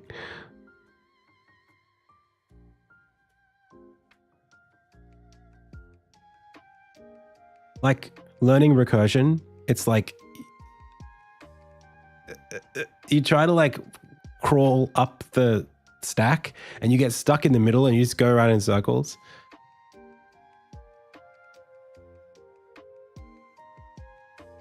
Like, am I from the top looking down or am I from the bottom looking up? Like, where am I? All right. So a state is the only thing we need to care about. We don't need the concept of a machine here. In fact, I could have done this again. I could have done this in my other state machines.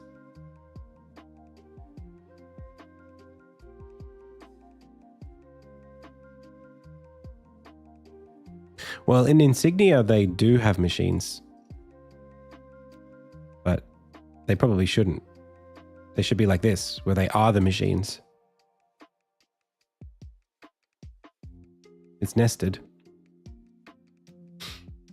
All right. So state has states and it has a queue. On state, on end, it can set, it can go to next, it can has next. So this is like machine functions. And then this is like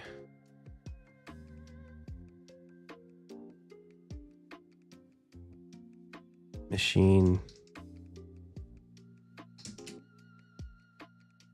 and functions, machine instances,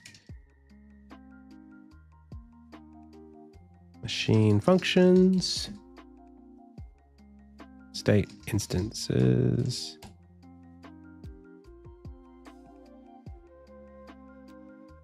state functions. I think this should be handled by whatever, right? This should probably be abstract.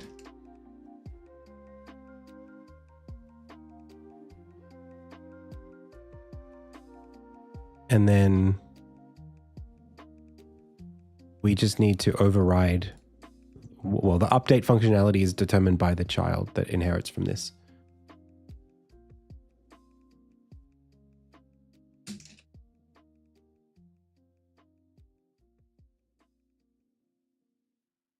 So all we need to make sure is that on start and on end have invokes. And that's it.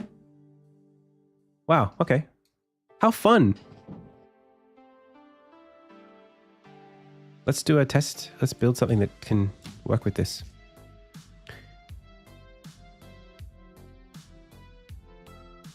This would be something where I should do this in a separate project. But we're not doing that because we're crazy people.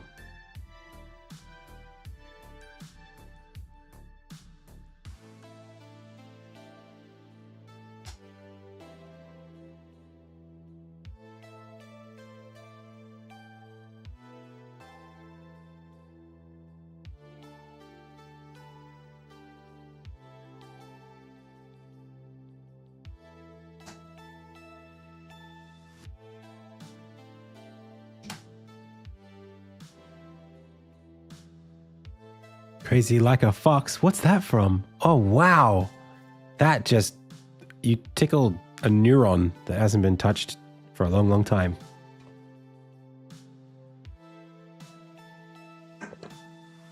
Crazy. Is it Homer?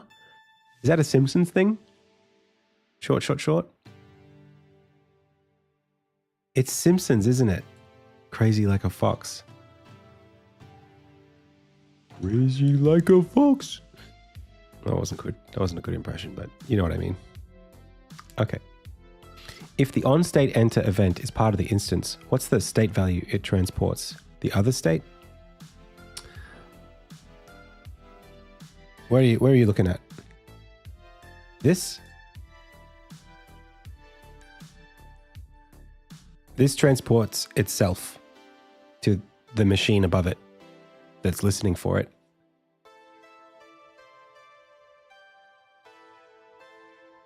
This is saying, hey, I'm starting, just in case there's something listening for it.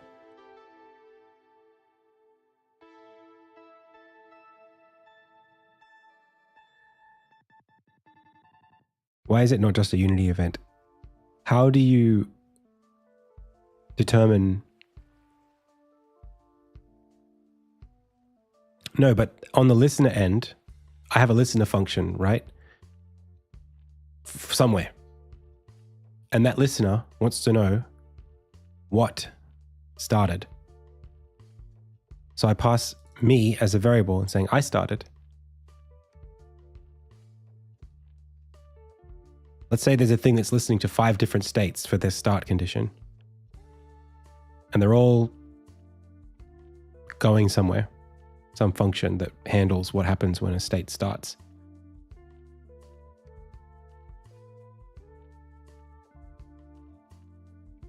I mean, it's probably not good practice to put lots of different things setting to one function, but it still feels like context, right? I need to know what this means. Or even just to have a switch statement to say, oh, okay, when this one starts, we do on the switch. You know what I mean? Some sort of branching logic based on what's happening with the states. That's what this is for. I don't know that I'll need it, but if I'm going to have an on end, I might as well pass myself as the context as a parameter.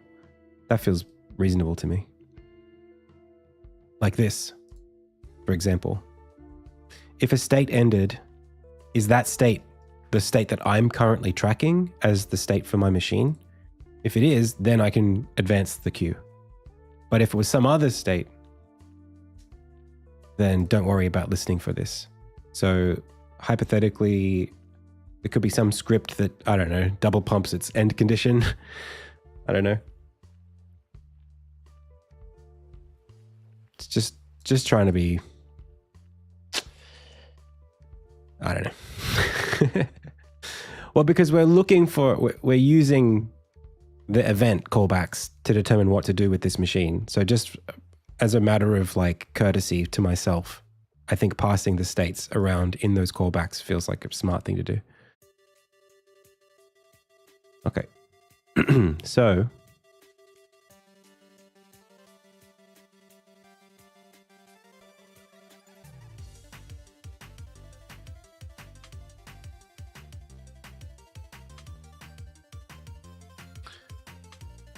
yes, but when it would initialize, it would know which event is tied to which state. Yes, but because it's not driving the state changes, it's receiving the state changes. I just think, and because the states themselves are being implemented by classes that come from all sorts of systems, it's important that, I mean, I probably will be removing the listener on state exit.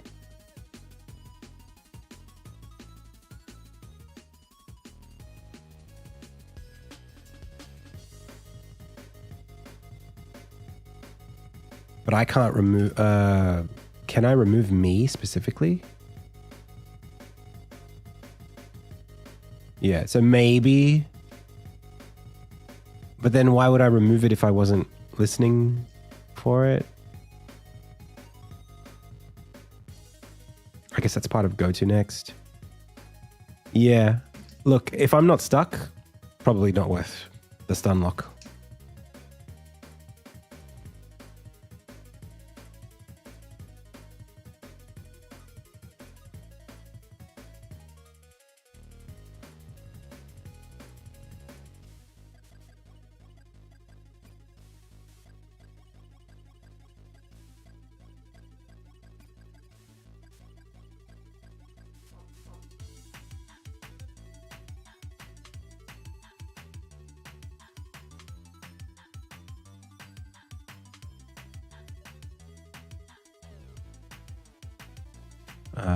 I guess this is a bit funky because I'm the one calling it anyway.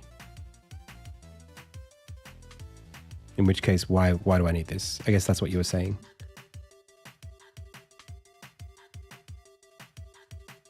That's fair.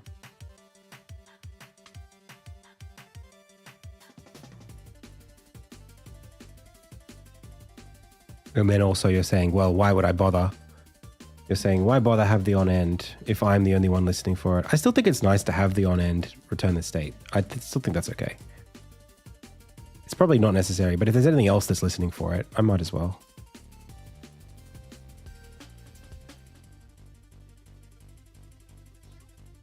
Okay, so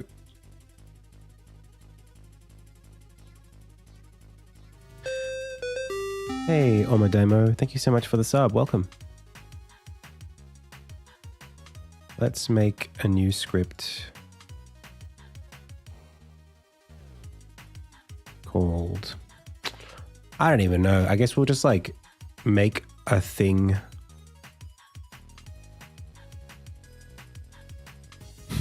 Log something. I don't even know what the issue is here. I guess we'll just make a new, we might even put it on Armin, or what's something that's just in the scene that I can just rely on. We'll call it like, maybe we'll unit test it. Schedule tester. Sorry.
I can't do inheritance that way.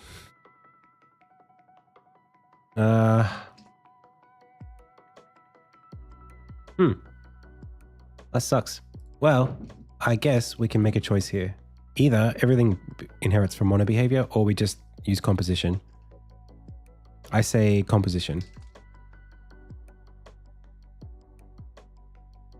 In which case, we could have just defined this inside of the tester. Hello? You okay? Okay.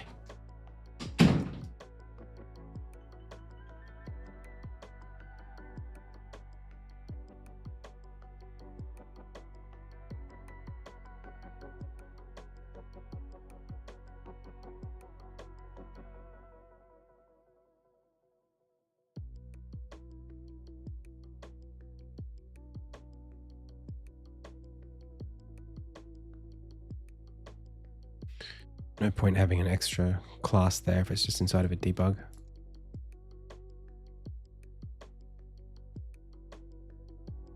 Okay.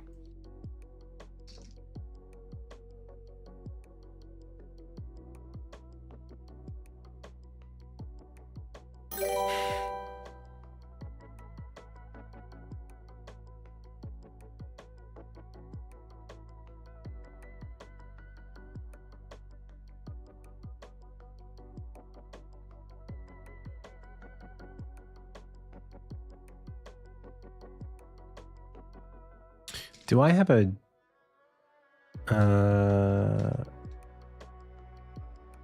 do I have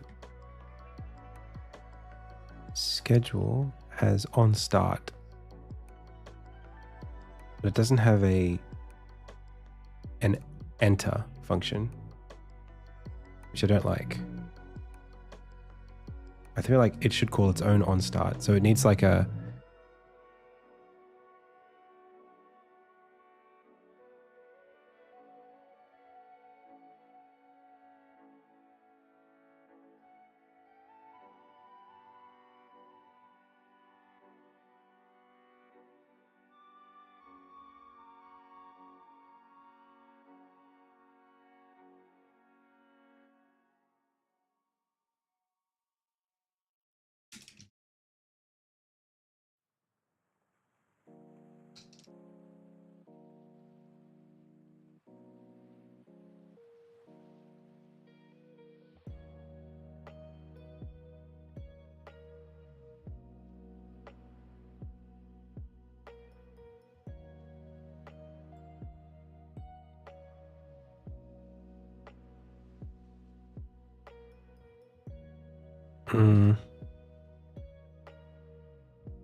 Is it virtual that I want?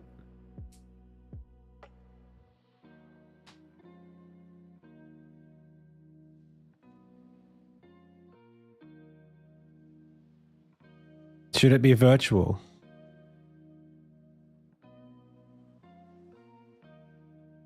What is it when I want it to be? What is it when I want things to definitely override it all the time? I guess interface? Yeah. But I don't want interfaces. Or maybe I do. I don't know. Hey, Universal. How you doing?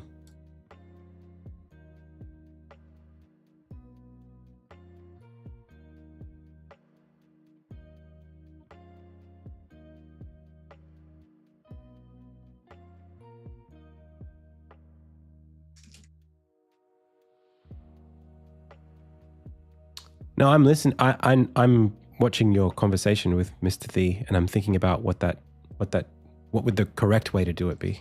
What's the way God intended?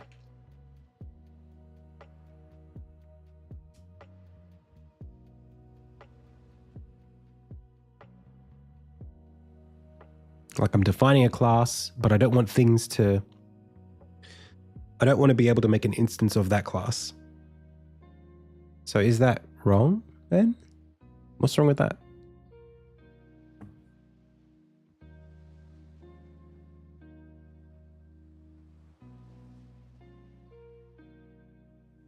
Okay. So on enter, base.enter. Now the question is, what does the update loop for this thing look like? Like test schedule probably should have been a, well, in this case, we've got a mono behavior for the parent.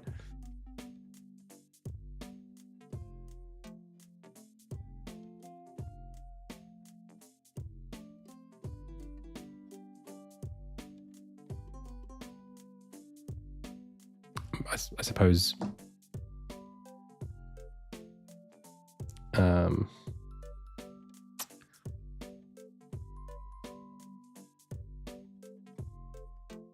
we could just do some sort of like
now what is this? No, I don't think I wanted to do that. I think I wanted to do that.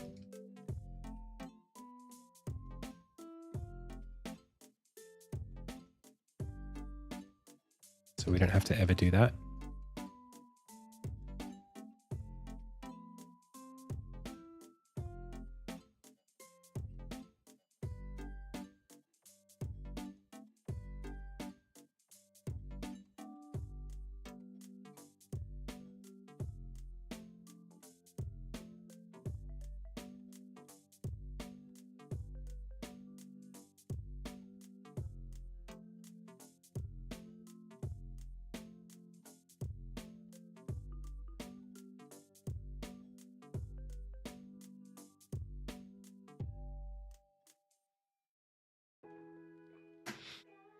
All right. And then this off. No.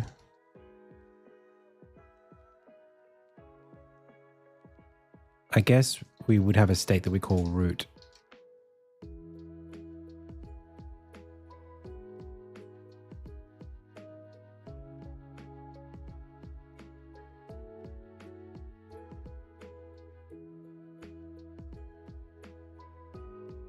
Or we just have to re-implement the kind of behavior.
Oh, I don't need the list.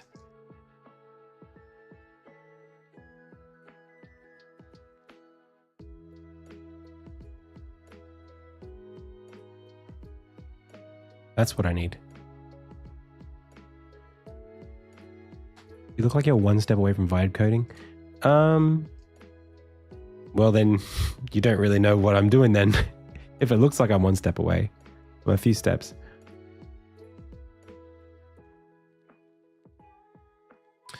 Hey, Elzak.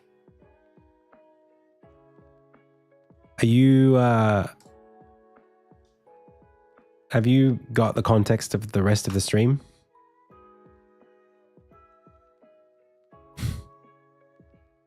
Oh, are you making a joke about something else? 0%. Okay, then don't worry about it.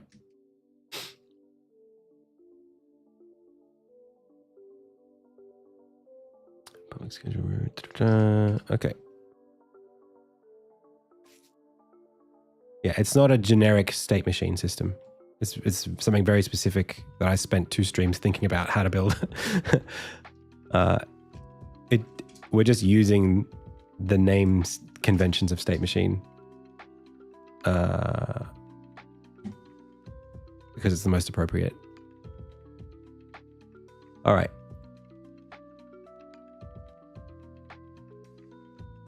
So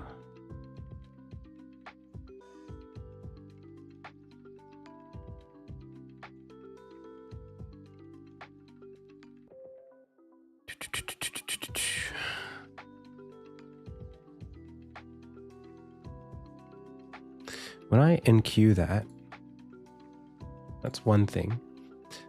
But can I say now root state dot set? I guess I would want to do that. Or was it like get next? Go to next. Does this have a check inside of it? Okay, so I can just do that. All right, that works. So then here in my schedule tester, I should be able to say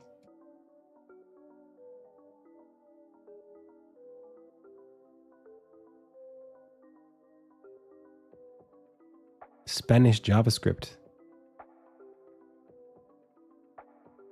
That's crazy. No one expects the Spanish JavaScript. Ay, Dios mío. Root state.go to next. So, JavaScript. Holy shit. So it's just going to do this then. So then all we need to do now is go back to here and just say if... Oh, I'm getting a phone call. 1 sec, pals. Be right back.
That was my dad.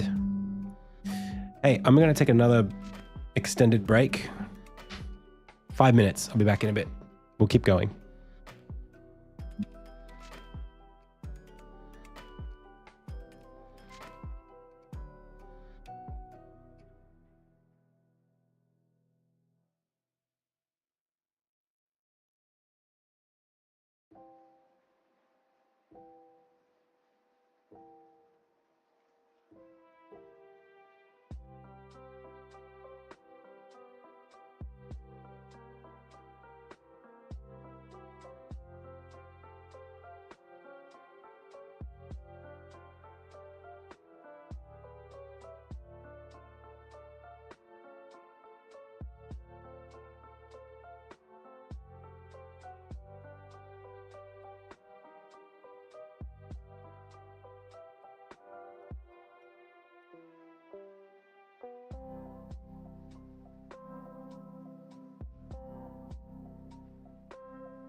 Okay.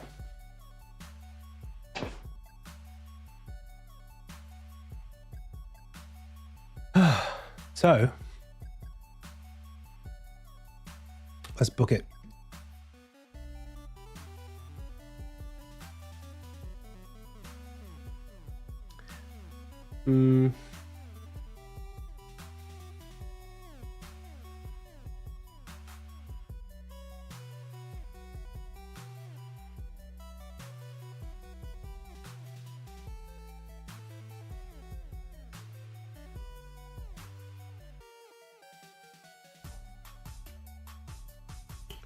There is the concept of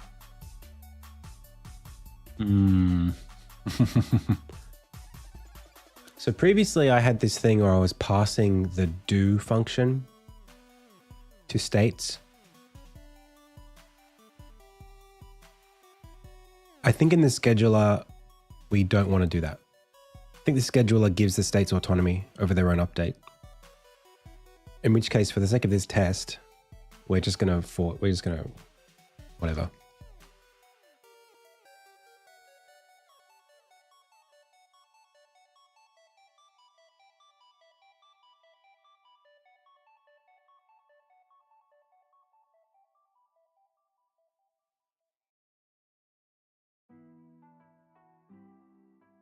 Yeah.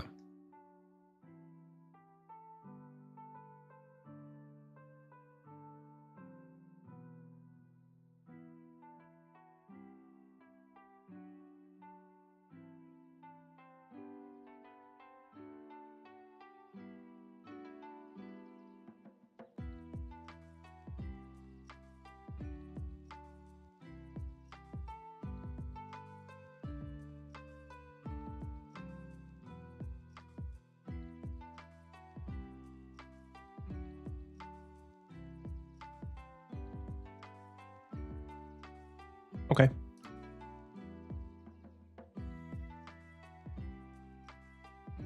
So all this is supposed to do is just load a bunch of things onto a queue and then dequeue them and log it. That's all. Not very sexy, but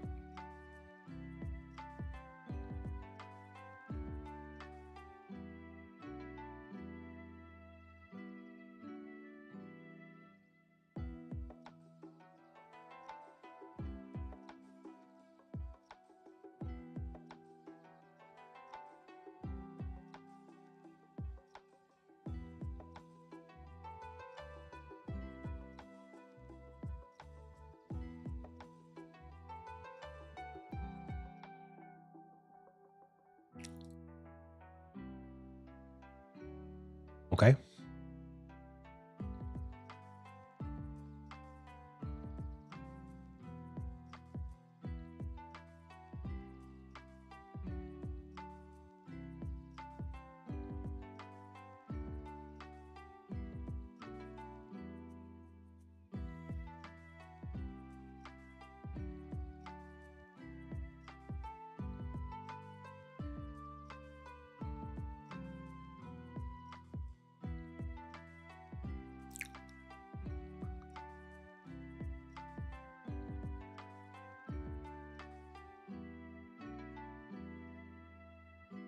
Respond to end.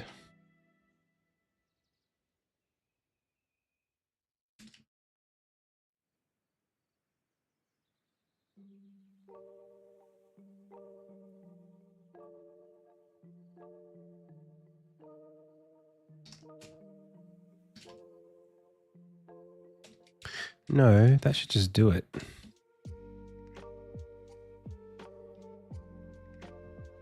And this should always add respond to end to the listener, which means it should auto go to next.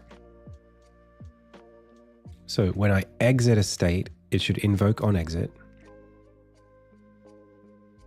which then, because it was already set here, when it exits, it's going to respond to exit. It's going to check to see if the end state is state. And it's going to remove the listener and it's going to go to next, which means it should also do this, which means it should just empty itself. Let's see where it's not doing that.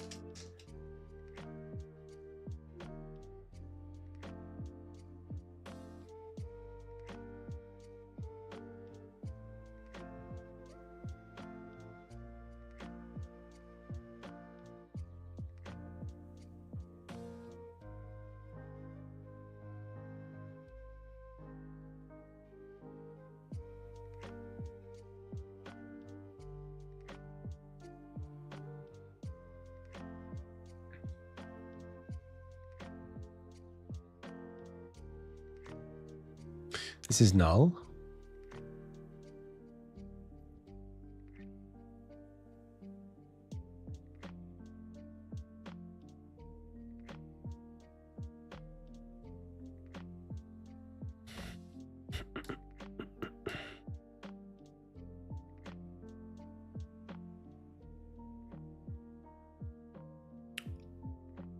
Right, which could be null if we never got a state set.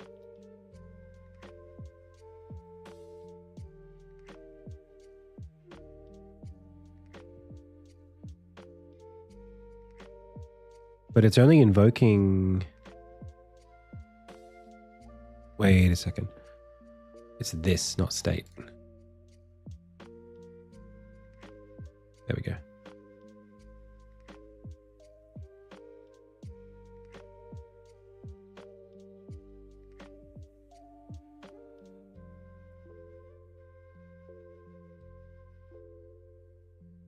Nice. Nice. We did it.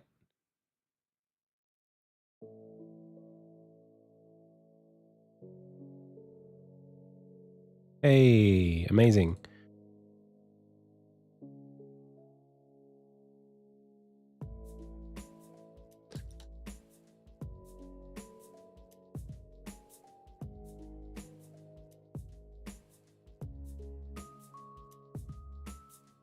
So now go to next.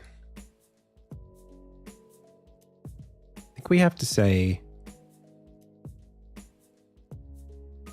when we go to next, we have to say state equals null, right? So that we can null it as we go.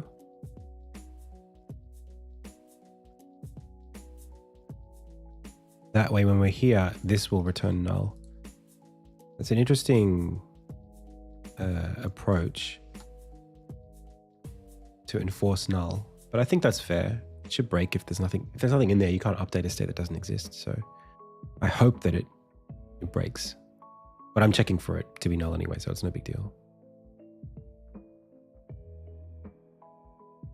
Cool, perfect, no problems. Okay, so that means we can start building stuff with this.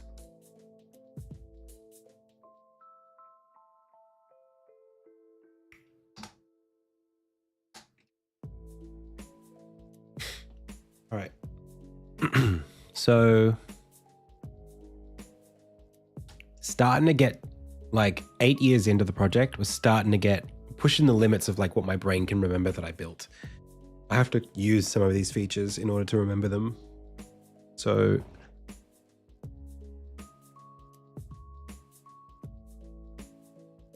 I am in C#, yep. So what we're looking at now is our schedule state. And now we need to be able to pass some things like long term. What I want to be able to do is go to my timeline for things like at the end of this scene where we've just unlocked a new ability and now we're going to... Where is the error? There is no error. It's perfect.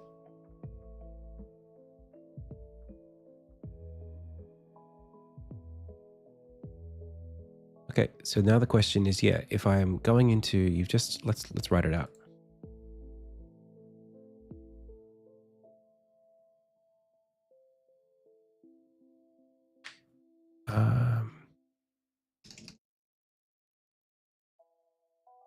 I wrote it down. No, okay, I'll write it down here.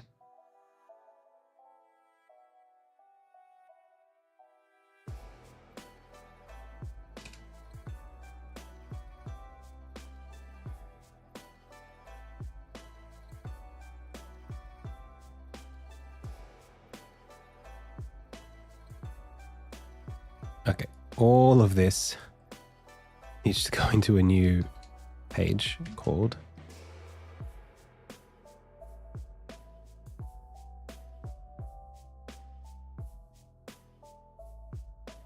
not this.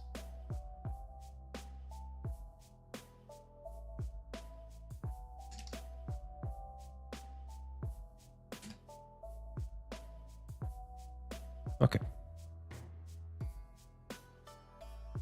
Is it 2D water? It is.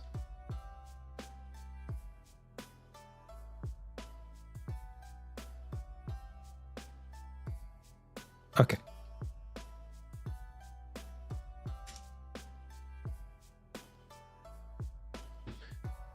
So the first step is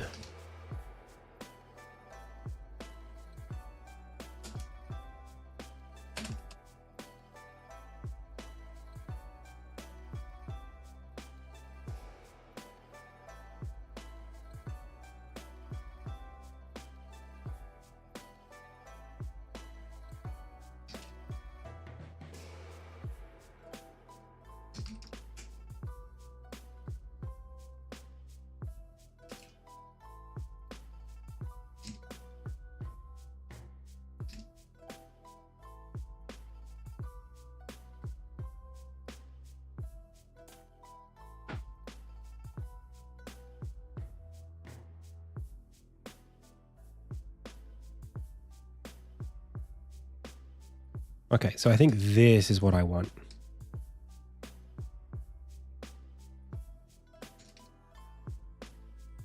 I'm going to make one of these first.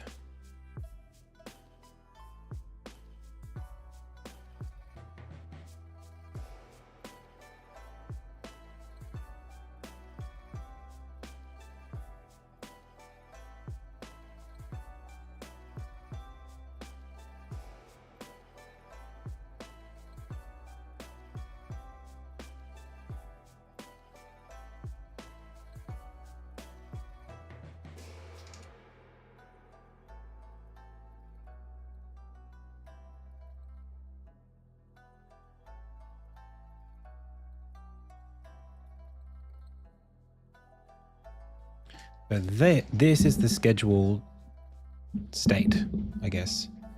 The state is this.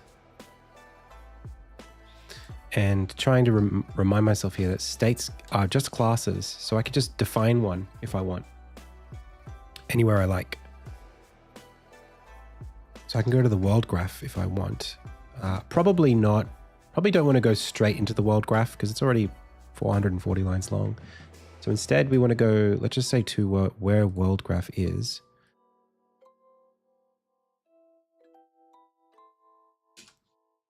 And this is where the YAML question sort of comes up. It's like, where are we defining this series of things that need to happen, you know, in the game? Are we defining them in a timeline asset? Are we defining them in some sort of data file? I don't have like a great way to do that yet, but as debug, we might as well just write them in a class just for now. So inside of world graph,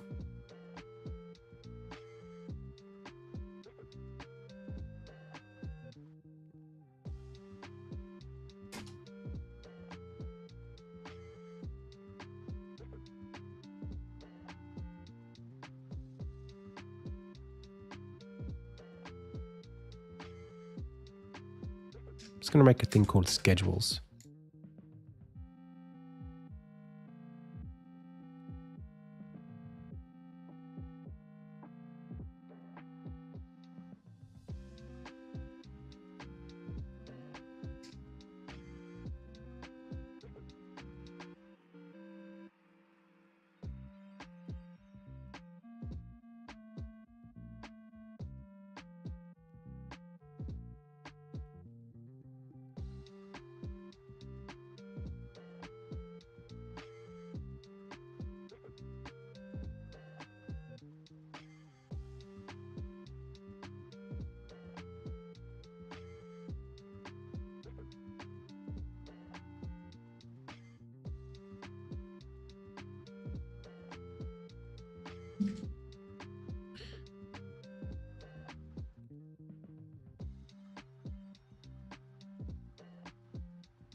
I say state, does it know that I'm talking about schedule state?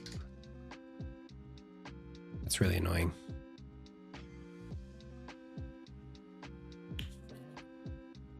So basically,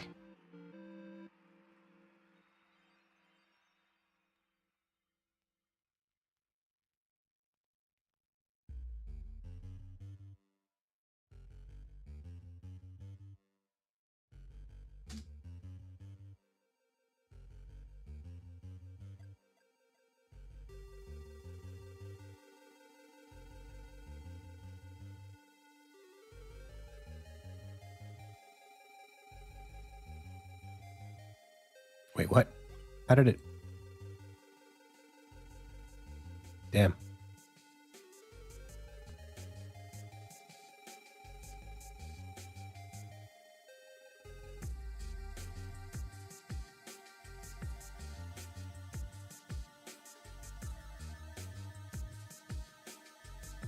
Now, this already creates a little bit of a thing where I don't know. I think it's important that we're able to invoke dialogue this way, but we can't author dialogue this way because dialogue right now exists in scriptable objects only. So if I hardcode the string, that will be violating the localization stuff for my game. I can do it, I just shouldn't do it.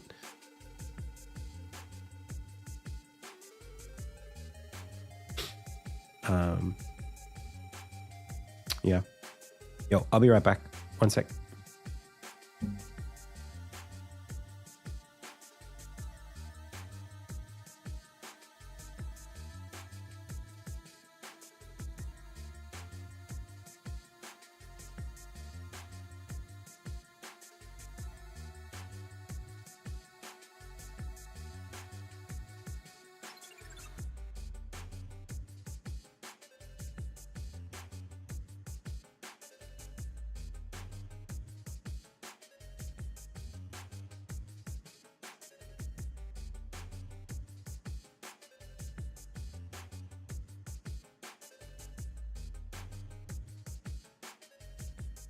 Okay, so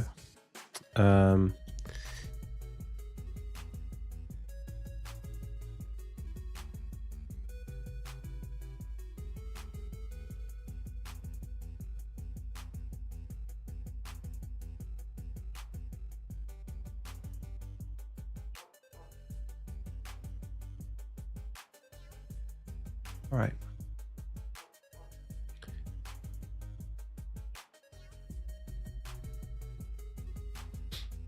Oh, the other thing that I wanted to add was an in and out thing. So we have schedule states. We have on enter and exits. But I wanted for these to be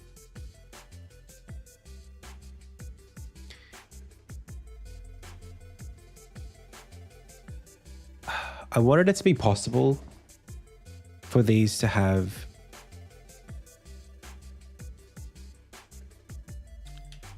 it's like this. This is my set of states that got added to my queue. Oh, that's a D. And then there's also like an intro and an outro. Like F and G.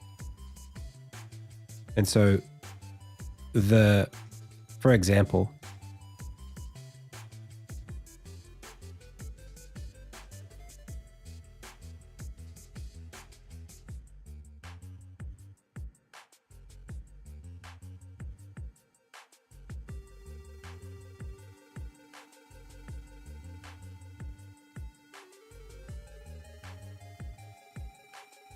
like that.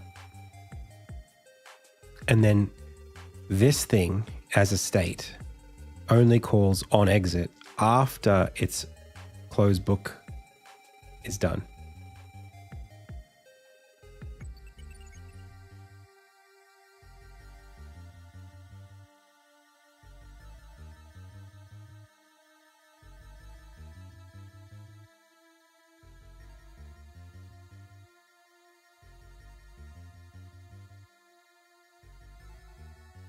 think that's good.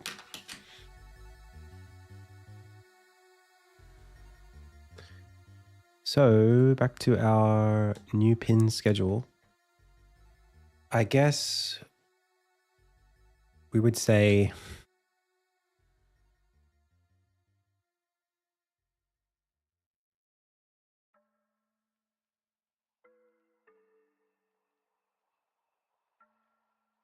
something like this, I guess. I don't really even know how we would populate these.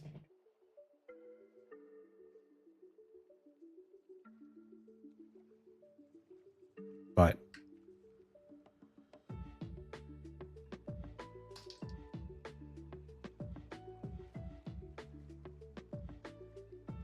we could also just say that it's like that this is just an instance of a state that has like, gosh, it's so hard grappling with how I should think about this. Because if it's just an arbitrary list and there's no information in here, the new pin schedule, it defines a bunch of stuff, but that definition is determined based on, if it's entirely based on what we pass into it, then it doesn't have any definition. It's just an arbitrary state that happens to have these three states inside of it. So I think this is one of those areas where it's best to go from the bottom up. So we should define what pin location is and reveal map node and move to location. And then we can think about what the structure above that should look like in order to manage it. That's better.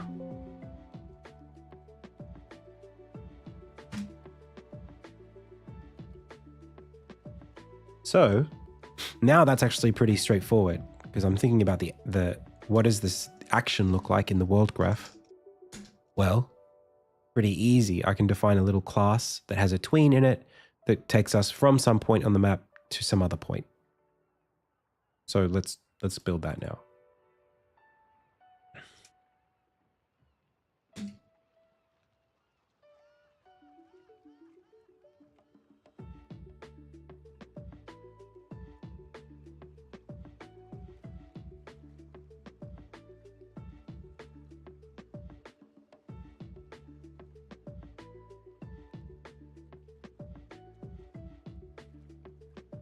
What?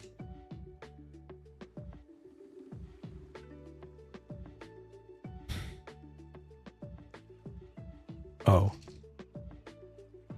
Silly me. My brain broken. Hey, Aqua Rockfort. Hey, okay, next. I'm working on a scheduling system for my game.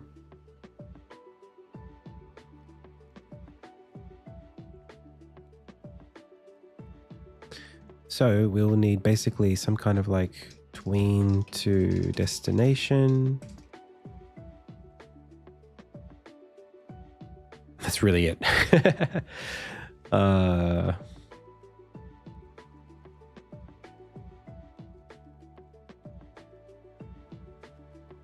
For now, that's pretty much all it is.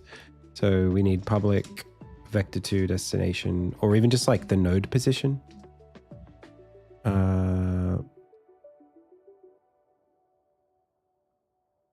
I think it should be node based.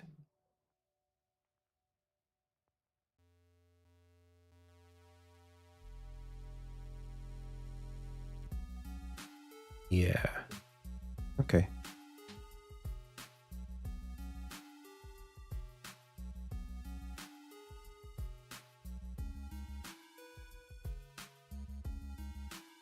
Now, here's where things get a little tricky. I didn't define and update these. So for those that aren't based on mono behavior, how do they know how to update themselves if there's no update loop?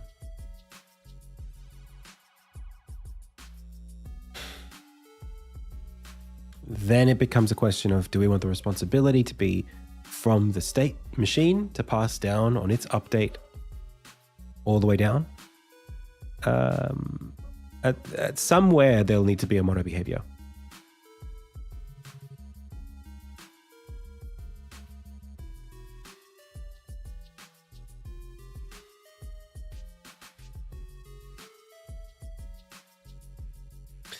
It's also not possible to check. Yeah. I feel like it might have to be that way.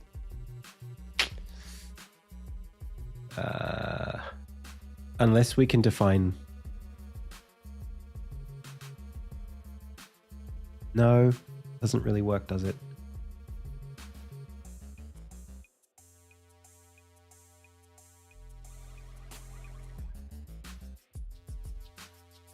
No.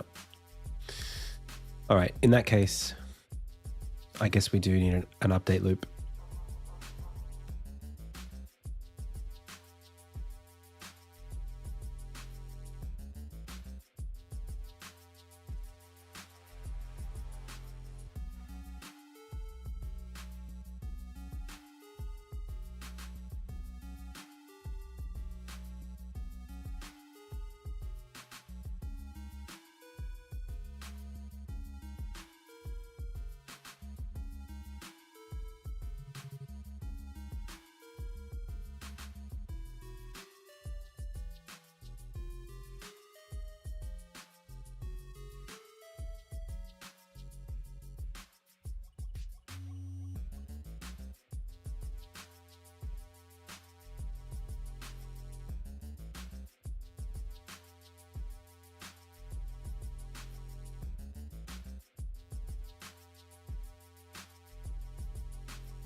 Congrats.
Um,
you have to have that be in some body.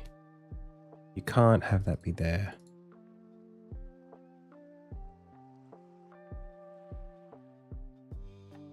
Never want to have to do that, but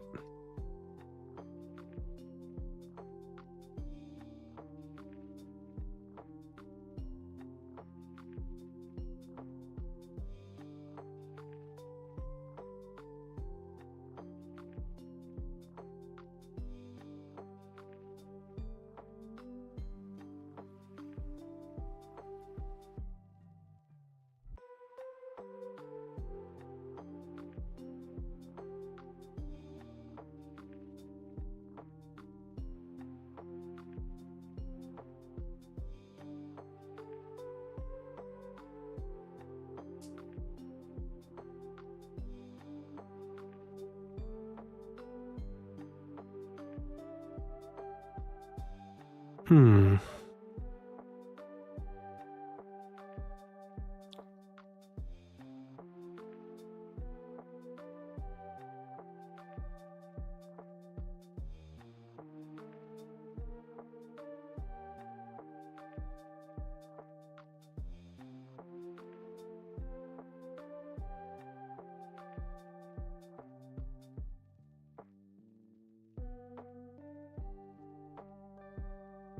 No. It's on enter. We needed... I guess we need a public void set up with a map node destination.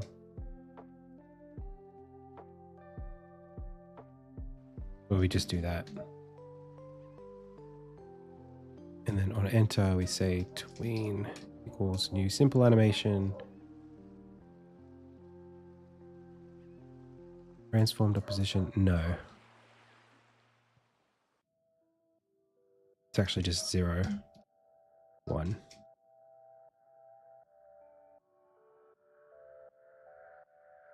Oh my god, that dog. Call it 1.5 seconds. And let's do like a ease in out.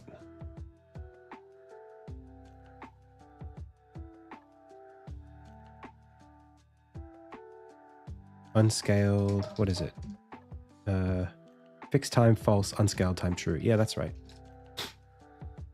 Okay. And then add listener finished. Update on do. Exit there. Okay. What are we missing here? Schedule. Based enter. Based enter? We don't do this anymore. But we should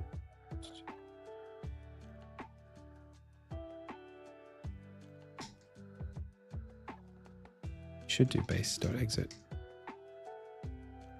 Why would I cut that? You need the on exit.invoke.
Hey Pelly. It's going okay. Hey Chartle. That in 3 months. Months. Wow.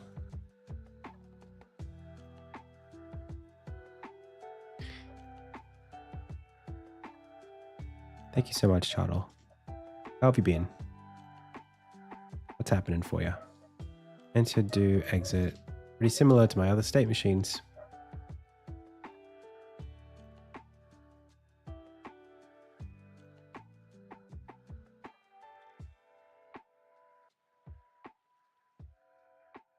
What would be really cool is if I could define a kind of thing that was... Nah, that's too long. Too long-winded.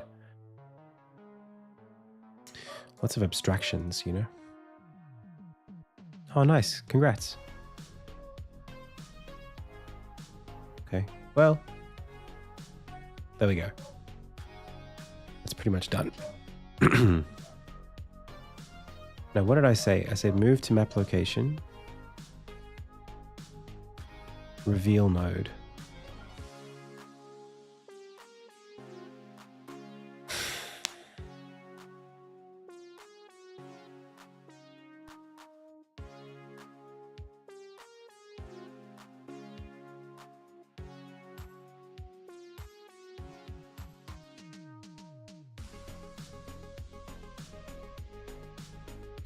This is very similar.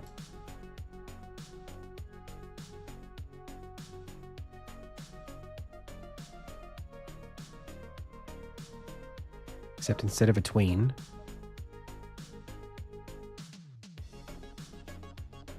we have a... Thanks, Mateus.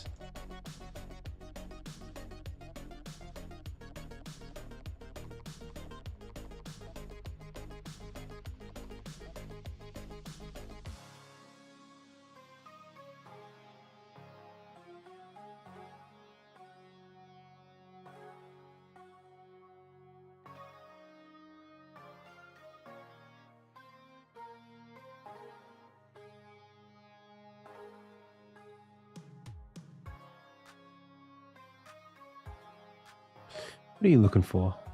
Retro.sheet.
Might be nice to have like a delay.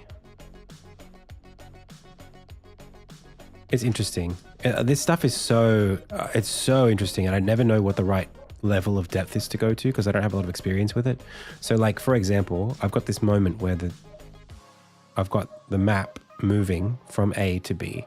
So the map's like here, and I want to like illuminate this particular node that doesn't exist yet. So I need the map to move from here to here, the camera of the map, so that I can show this thing on screen. That's going to go woo like this. And then I want to wait 1 second before I go bling and show the icon, the node.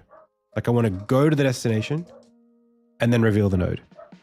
So the question is, do I tack on 1 second of empty space here in the animation?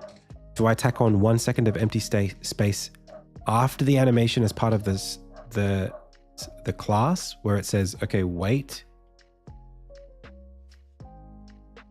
Do I make a spacer, like a wait instruction that actually just goes, well, finish, like you've got your little state. Oh my God. This is your state. You're finished. Now I'm going to have another state that's just called a wait state. And I place the wait states in between in the queue. That might be neat.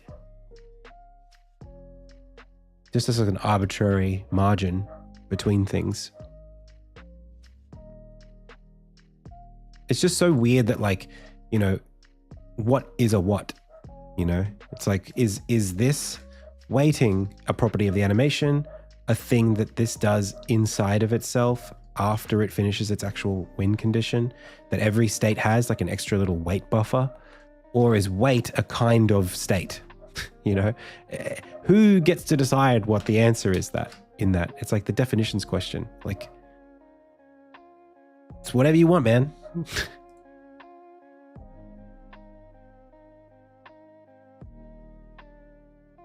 You could even have the wait be a property, a global property of the player. You could say, no, rather than adding a bunch of wait things, you could have, here is my queue, here are my states. And after every state, we have a little wait period, which is set in a parameter at that belongs to this thing. So the collection has a thing called 1 second margin or delay. And the delay is always 1 second, so that every time it finishes one of these, it just waits a second. I guess it always comes down to where you expect to do the most work. Like, how much time do you expect? How many times should you override versus setting manually? So if the 1 second, and this is why Zelda works this way. I mean, I was trying to explain this on Friday. Zelda does this in a very measured way. Everything has this little buffer.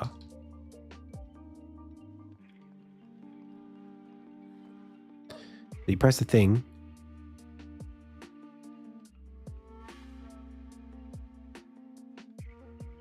This goes. That's not really any delay, actually. That's just like straight up there. I think they just bake in. They just make sure stuff takes a long time. Okay, no delay then. All right, sure.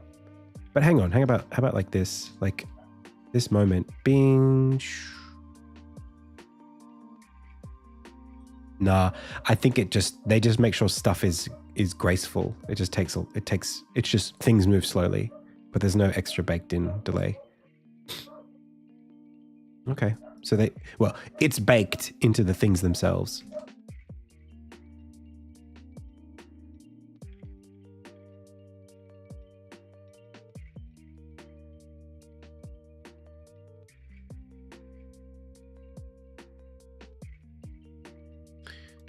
Stamp icon.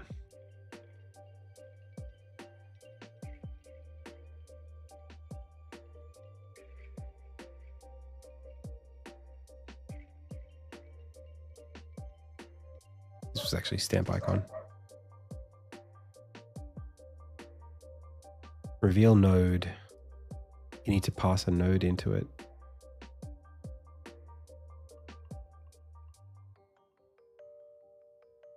I could have the reveal as an extra bit on this.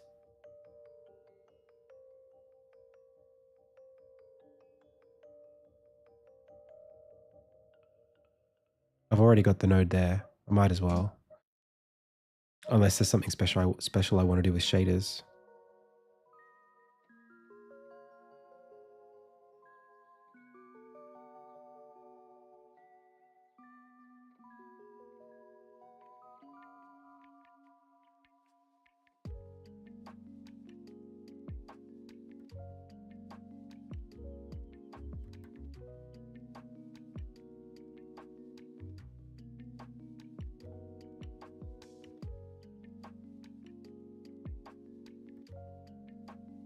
I don't have a funky reveal animation.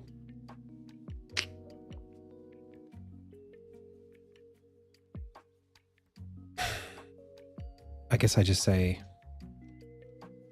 yeah, set visibility, right? There is no animator on the node, so tough luck, buddy. Although the nodes do have materials. So I could do something where I set the color.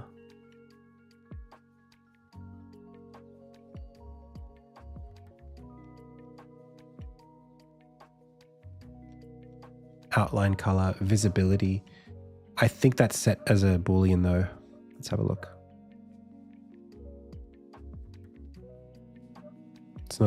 It doesn't fade in. Oh no, it is. Multiplies directly into this. So I probably could lerp the visibility.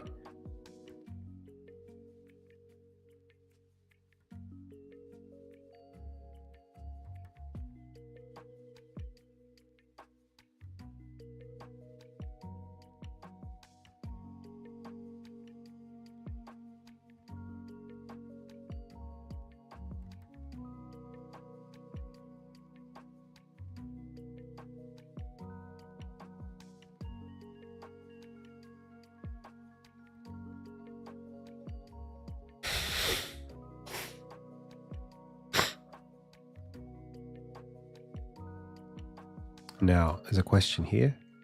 If I'm entering,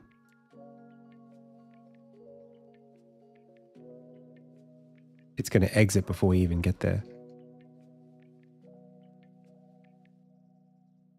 So instead, I'll put that in the do.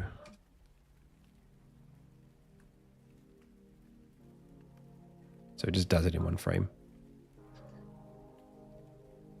Okay, what's next? Move to a space in the map, reveal the node, stamp the icon, say some dialogue. Well, we don't need to do that right now. So technically now, I've just set up a schedule, which I can make one more.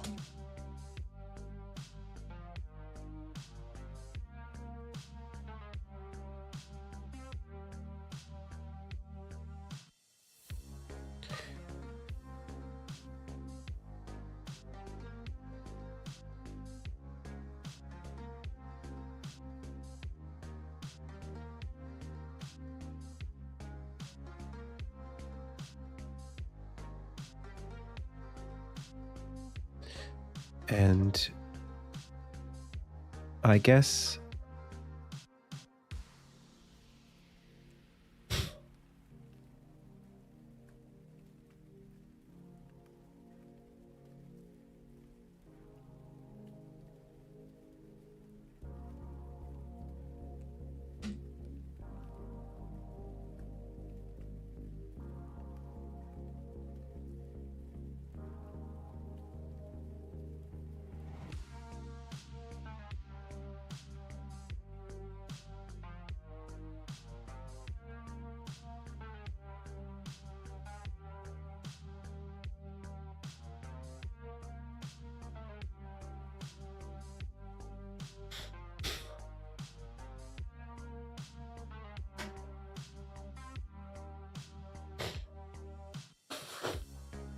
okay.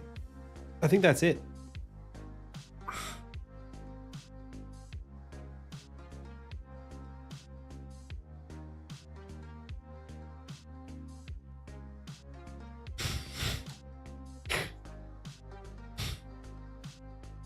So, going back to state, when we respond to end always happens when we set. And so, that's not what we want to do. It's set q.dq like that, which we'll call enter on that and add respond to end to the listener. And then when it ends, we go to next, which will then set the next one in the queue. So when we enter, the next thing we do is DQ, which happens on setup. We've enqueued everything. We're going to go this, this, this. And it's first in, first out, right?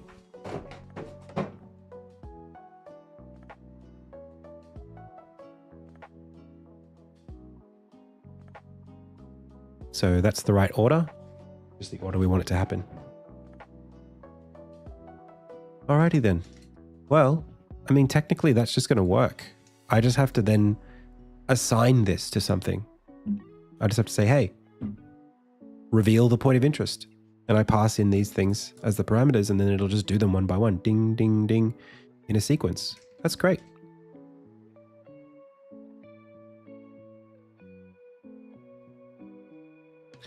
Now,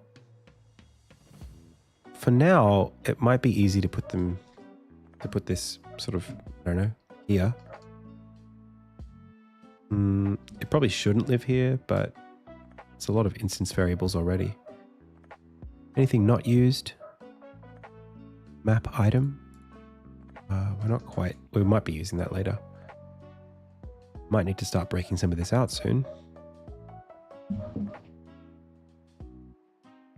So in the meantime, let's just see what we can get away with.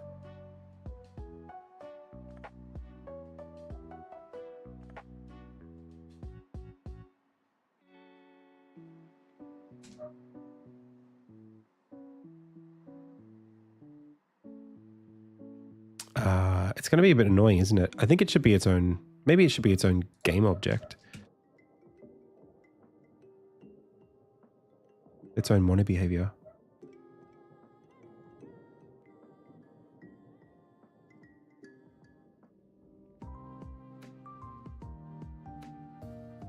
Okay, well, it can't hurt.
Okay, I think that's all we need from there.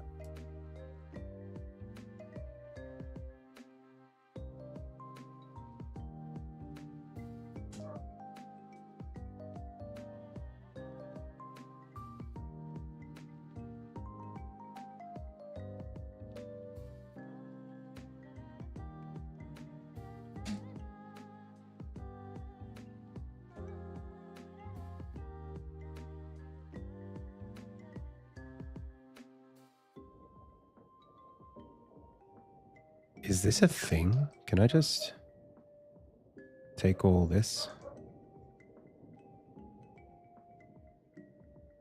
Just pop it there so I don't have to deal with it right now?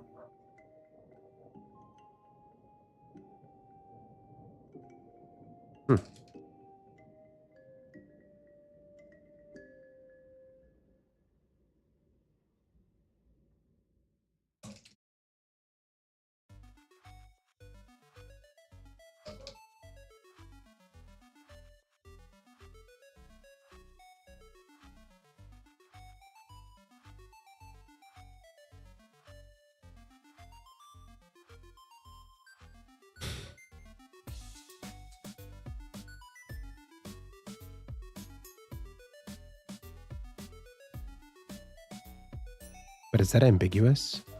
Nope. Okay.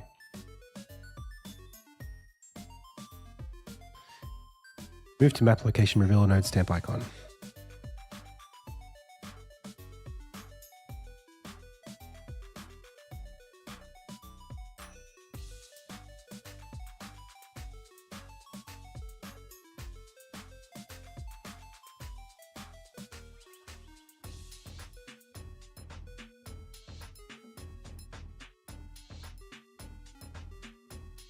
Let's pump the music up a little bit.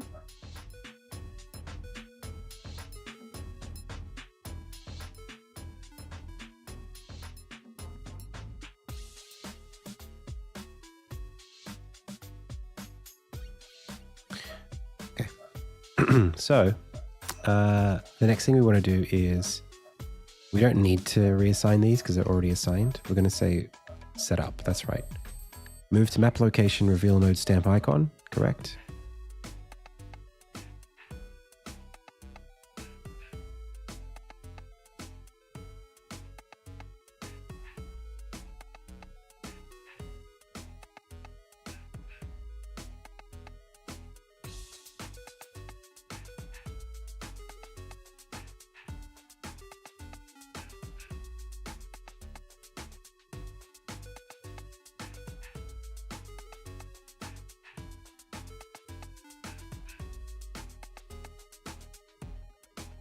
Insect pals.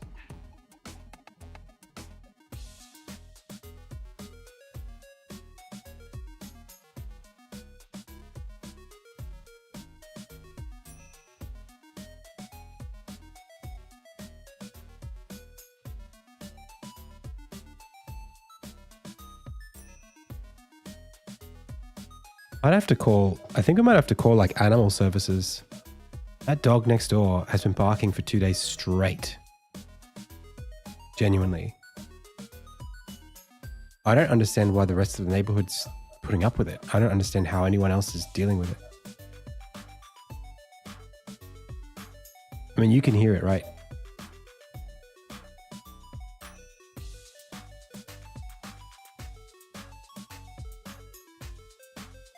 Like, the neighbors haven't been home for 48 hours. The dog last night, she didn't sleep because it was like literally like 3 a.m. and it started at 10 a.m. the previous day. Yeah, I can see the dog. Yeah, it's just, I actually stood at the fence and just looked at it. And for like 2 minutes, it just barked exactly as it is while looking at me. Just, it's not responding to like stimuli. Like I can say, shh, it's okay, or stop, or nothing. And it's just bark, bark, bark, bark, bark because its owners aren't home.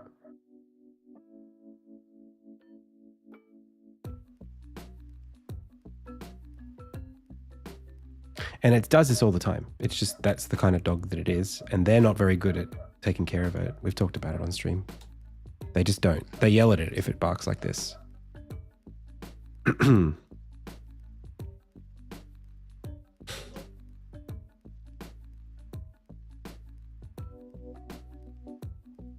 Does this have a setup function? It does. But we won't know about that yet. So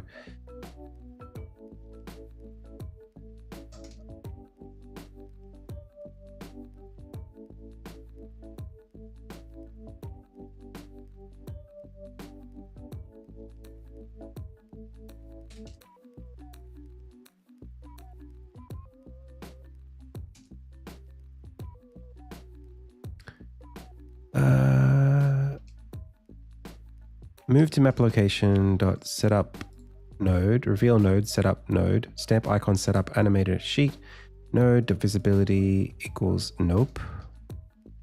Get out of here. Reveal state dot setup.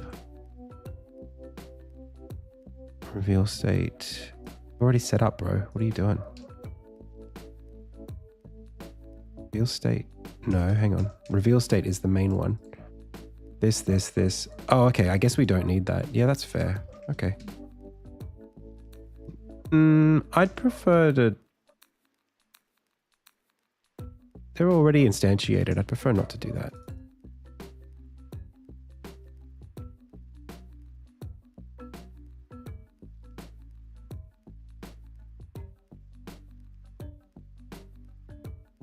Reveal state.set. Reveal state. No, don't set yourself. You set. Oh, hang on. But we're dequeuing, aren't we?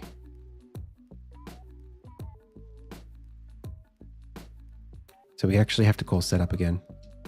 Whoops. Okay. You got me, GPT. And at the end of setup, we have to go...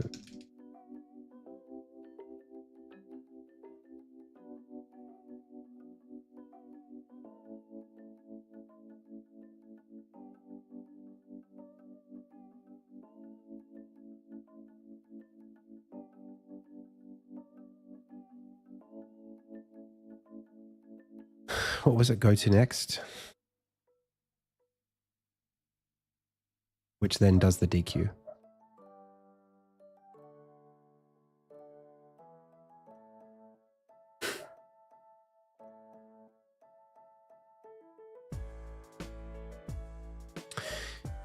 Yeah, it's weird. Like, does this really have to be in its own mono behavior? I guess yes, but only because I wanted to pass in the retro sheet and the animated to it. Otherwise, it would have been quite easy to just have this be an internal script.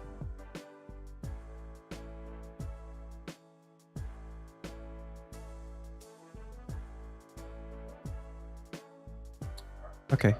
In which case, like, we don't even need to do anything. It's just got one function called reveal, and it just controls this internal stuff. Okay, pretty cool.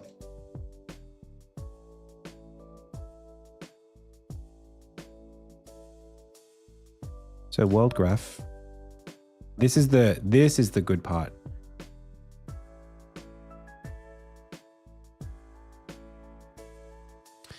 Is that I can do something like this: public void get state return. It's a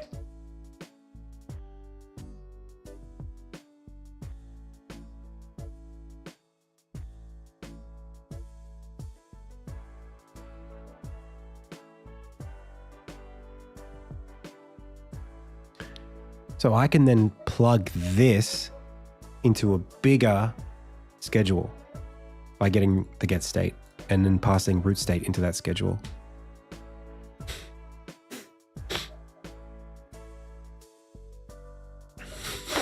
Pardon me, one sec.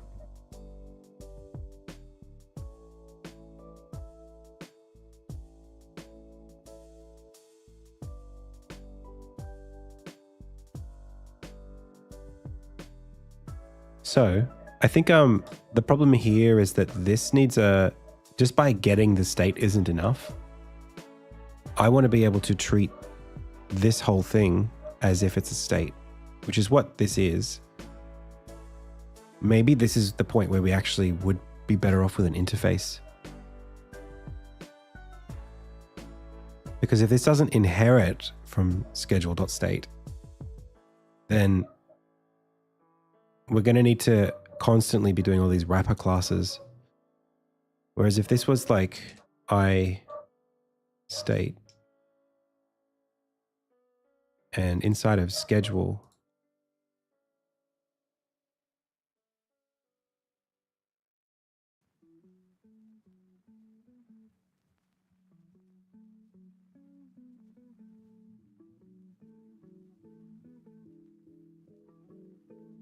if we just passed all of this, if this was just an interface,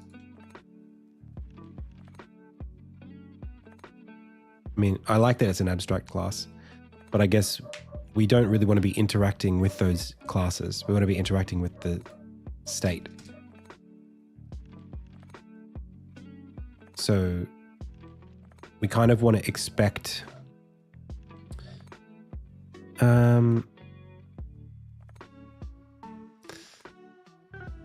well, that means we'd have to be dealing with I states everywhere, all the way down.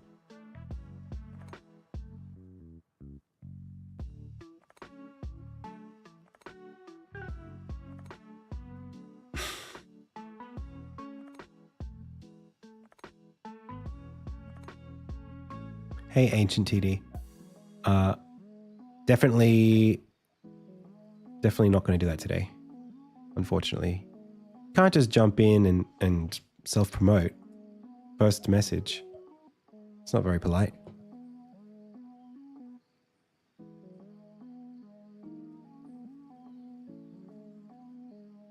Imagine if everybody did that. We wouldn't have a chat.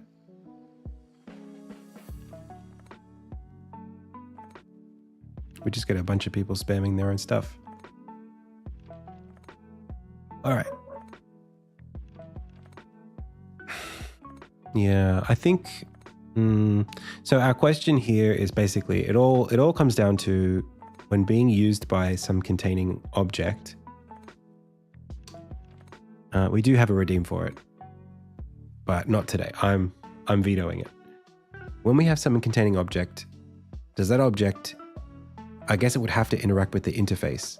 But then if everything's interacting with the interface, then even inside of this, we would need this. We would need to do that everywhere.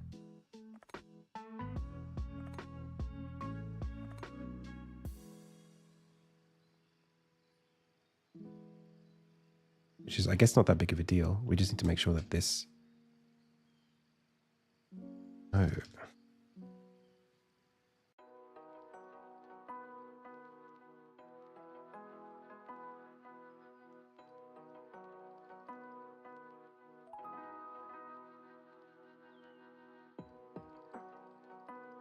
Yes, that's a good start. And then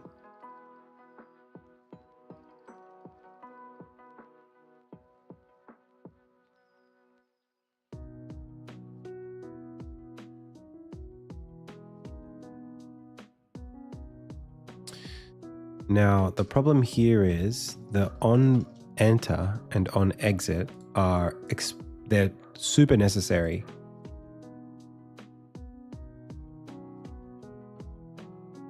But I can't, I mean, I could do like,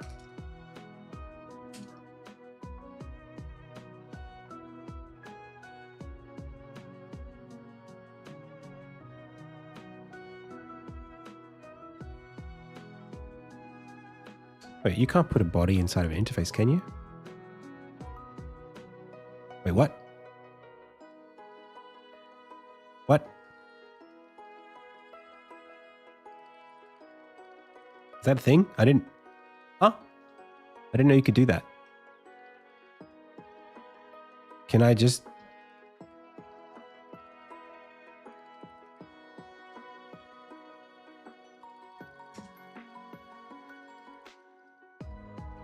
No. Why does it let me do this? I didn't know you could do functions.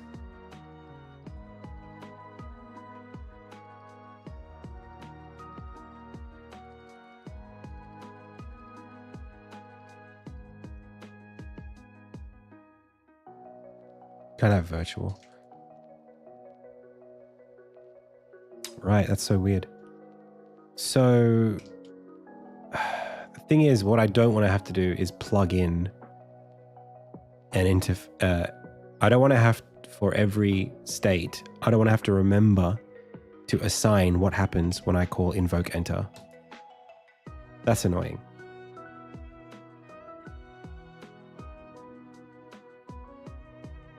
But it's really important that these classes, I guess I could say, like, could I force it? Could I just cast it and be like, hey, you'll be fine. It's okay, it's fine. Just be this.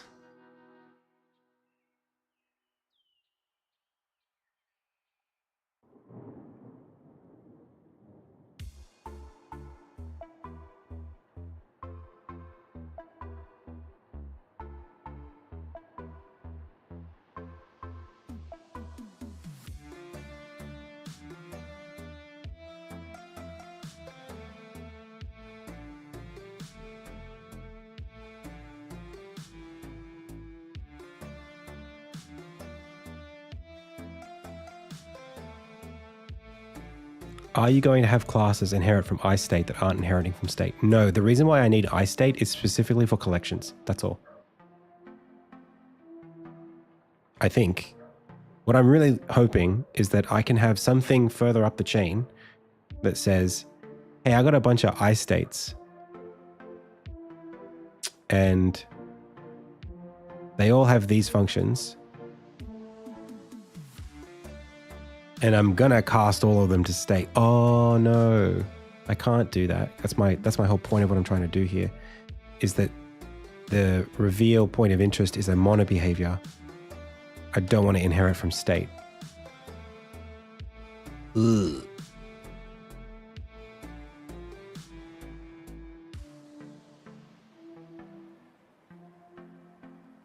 No, yeah, this ain't no good.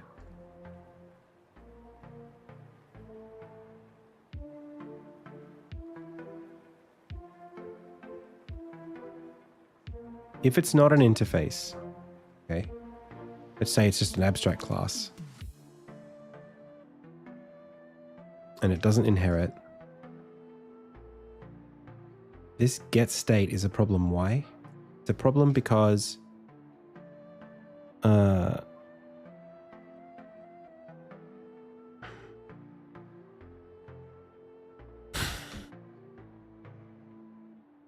why is that an issue?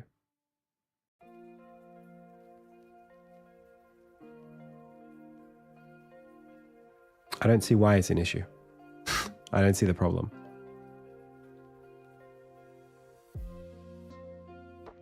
This is just a container for the state.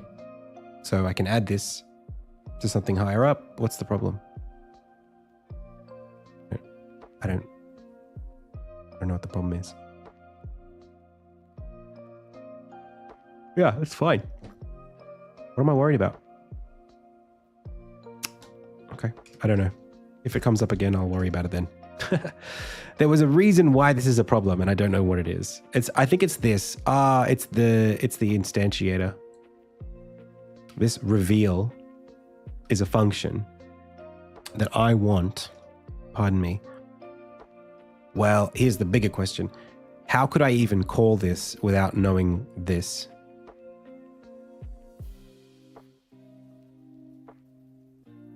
Like this parameter needs all of this stuff, right?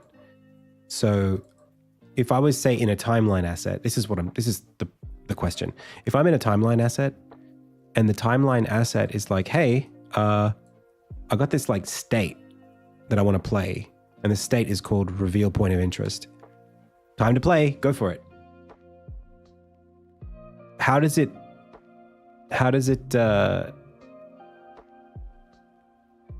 like it's going to want to pause itself until this root state is complete. But from its context, where does it even find the root, this mono behavior / point of interest? Like, who is it asking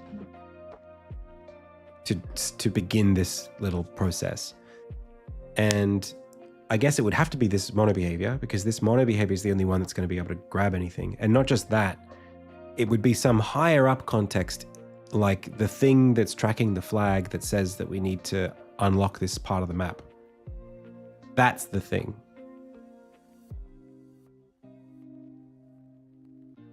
Reveal should be called before get state. Is that it? Well, the answer is yes, that's right. It does need to do that. But I guess I'm just trying to now walk up the path of dependencies of like what's going to call what. So I guess what's going to happen is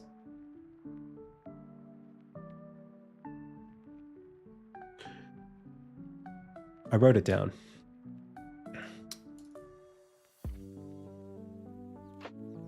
Something waits for a request flag, and that something kicks off this whole thing.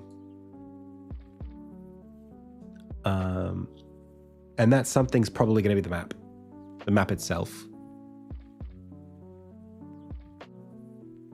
So the map itself is going to be like, hey, I'm going to set up all this stuff, in which case somewhere up there, I'm going to have this called before I call this, and it's no big deal. And I can still pass this to the thing that's waiting. I can still do all of that. I probably don't even need to do, you know what? If I don't do this, then I'll be able to be more, well, we can do it. It's fine. It's all good. It's fine. It's just that it would be really nice if everything handled itself, so that all I said was like, hey, give me the state and I'll chuck it in my queue, and then you will just figure it out later. But this is fine for now. Okay.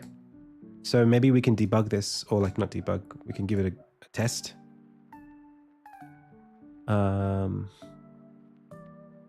So we need a reveal point of interest.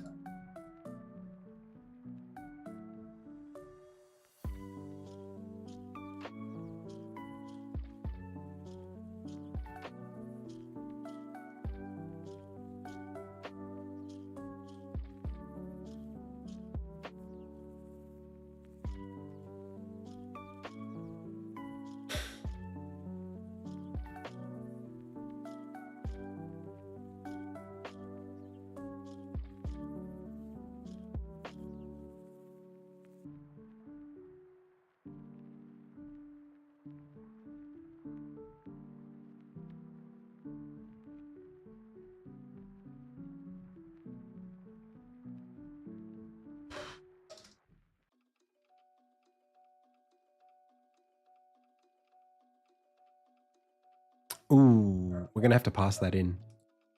I think that the beacons are object pooled.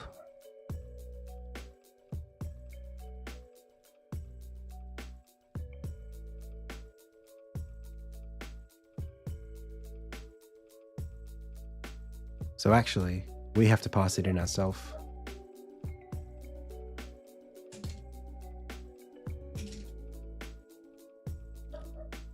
Ah, that's tough because the object pool is going to make it instantiate straight away. Damn it. Damn. Unless there's a function that we can call on the world graph that, oh, it is.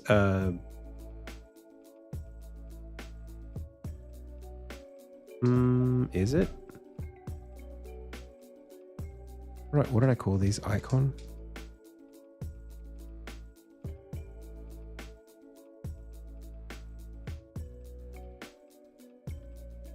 Draw flags.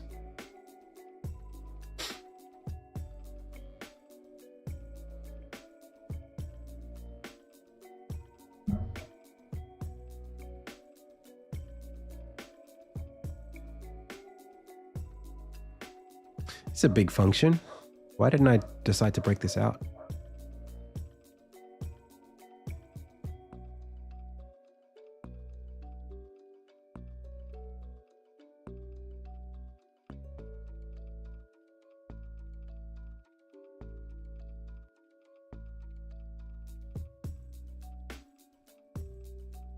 All right.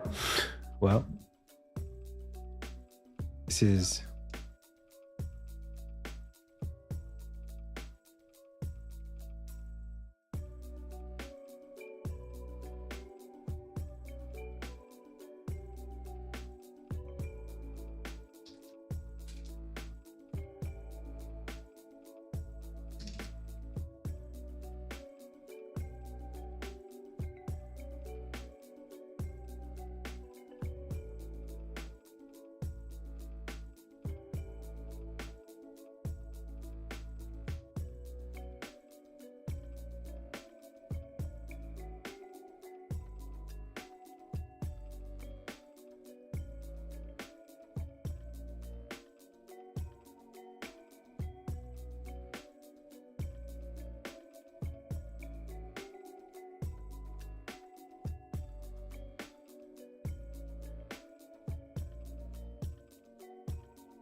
Westacon.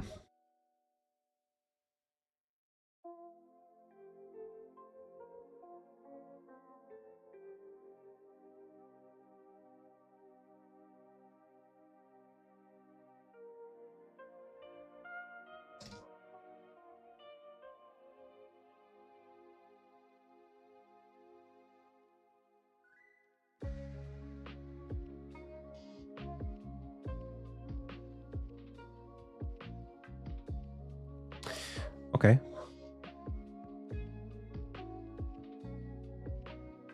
So what are we getting here?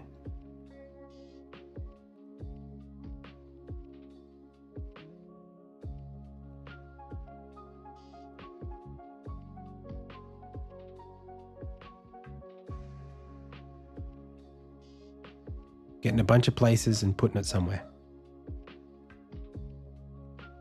We're not even getting the position. We're not doing anything. Okay.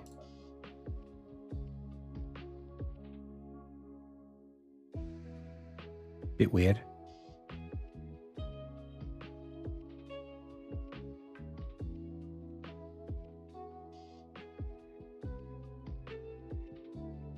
What does the flag have to do with this? Nothing except the name. So really it should just be get pooled icon, remove the flag,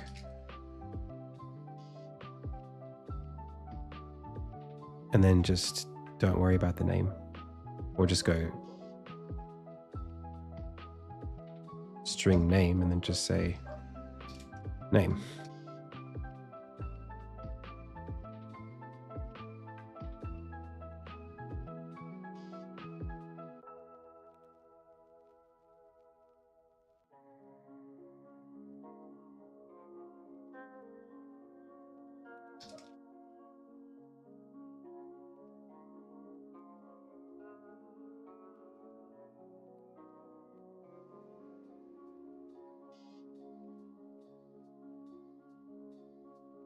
Okay. So we've got the icon, we've got the animator, and then this is set appearance.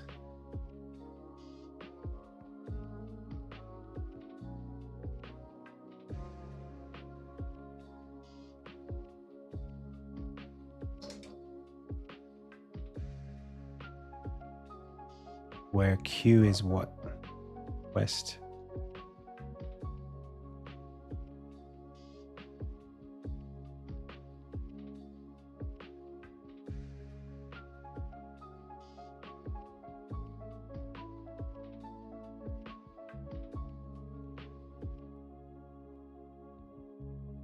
Okay.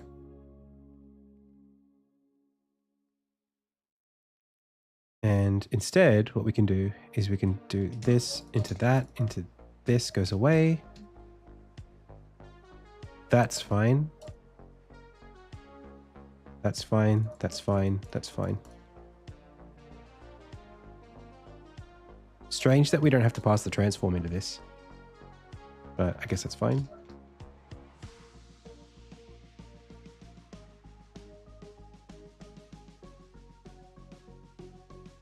The node is invisible, enable it. Node.access equals da, da, da, da, da, da. Yeah, that's a separate thing to this. Oh, okay, well, that's pretty well handled. Not loving the nested for, but that's life. Okay.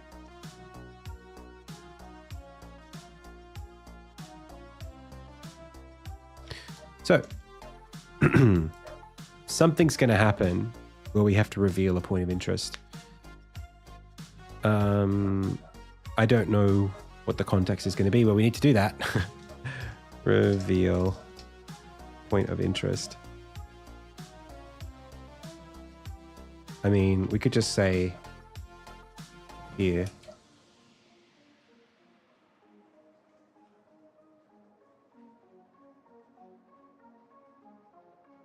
Reveal POI.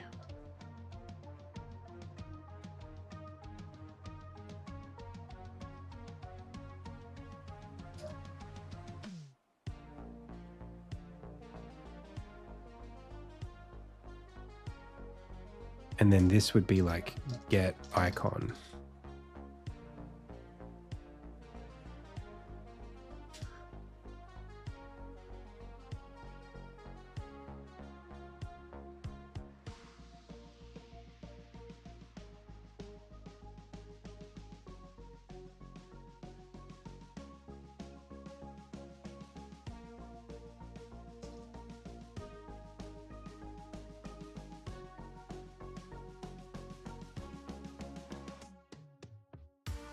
Something like that. My only issue then would be that this icon, well, we wouldn't pass it in now. We'd pass it in later. So actually this would not require anything. We just need to know, oh gee, I don't know. How would we get it? We'd need to know the flag. The specific flag we wanted to set or something like that.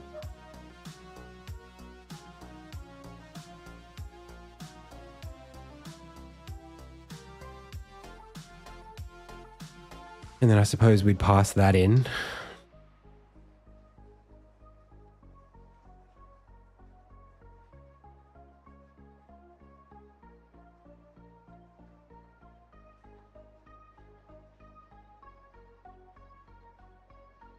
And then at some point in this process, we would need to assign. Can't do that. We need to know the node. That's important. And then we need to know the flag. And I guess at that point, we'd have to pass the flag into the stamp icon. So actually, it's just flag.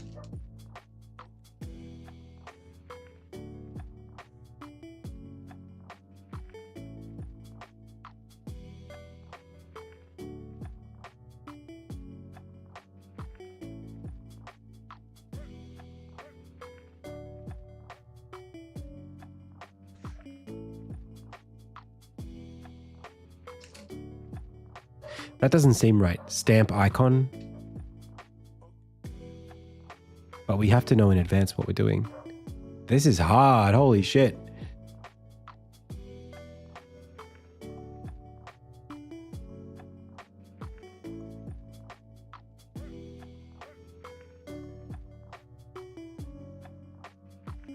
Yeah, I guess I could pass in the animator in the sheet, but the icon would have to be disabled or something like that.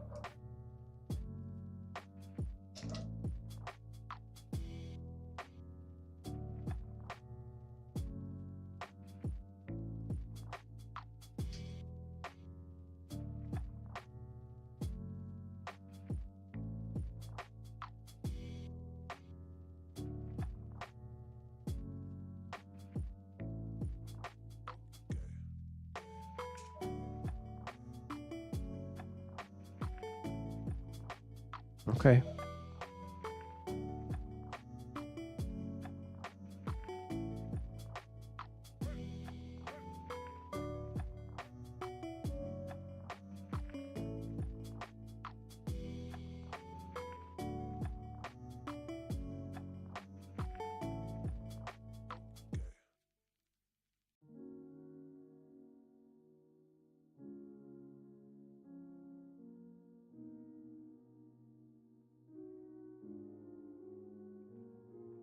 God, I'd have to be so careful of this. Because it's pooled, so it's going to get unpooled. Oh, man.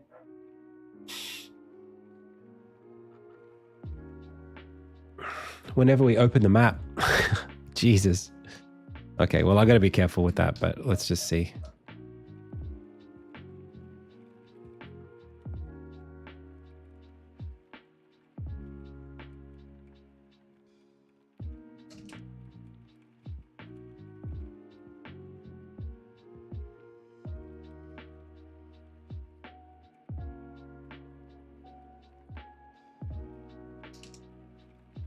And that's it. That's got to be it for me for today, pals. We'll come back to this.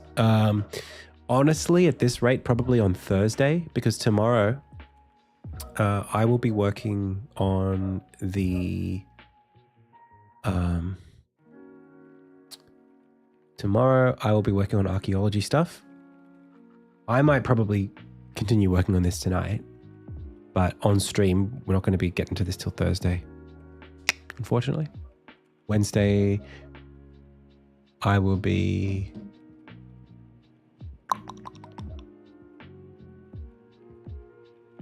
the exhibition.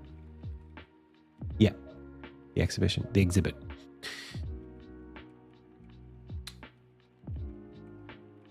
Yeah, Wednesday, we could stream, but likely I'll be offline. Okay. Thanks, everyone. I had a lot of fun. I hope you did too. Let's find someone to raid and get out of here.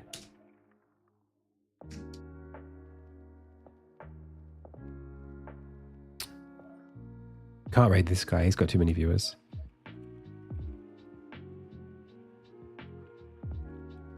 Let's raid Evan. Is he watching TikTok? We rate him if he is. Thanks, everybody. I will be trying to upload a video on YouTube. If this dog stops barking, I'll be able to film my pickups. Otherwise, you'll see them on whenever it's quiet at my house. Okay. Thanks, everyone. That's the stream. I appreciate you all being here. See you on Tuesday. See you tomorrow. That's it. If you haven't wishlisted Insignia, please do that. That helps me out a bunch. And that's it. As always, I've been Adam, you've been the Pixel Pals. This has been the Indie Tales Game Dev live stream. Until next time, bye.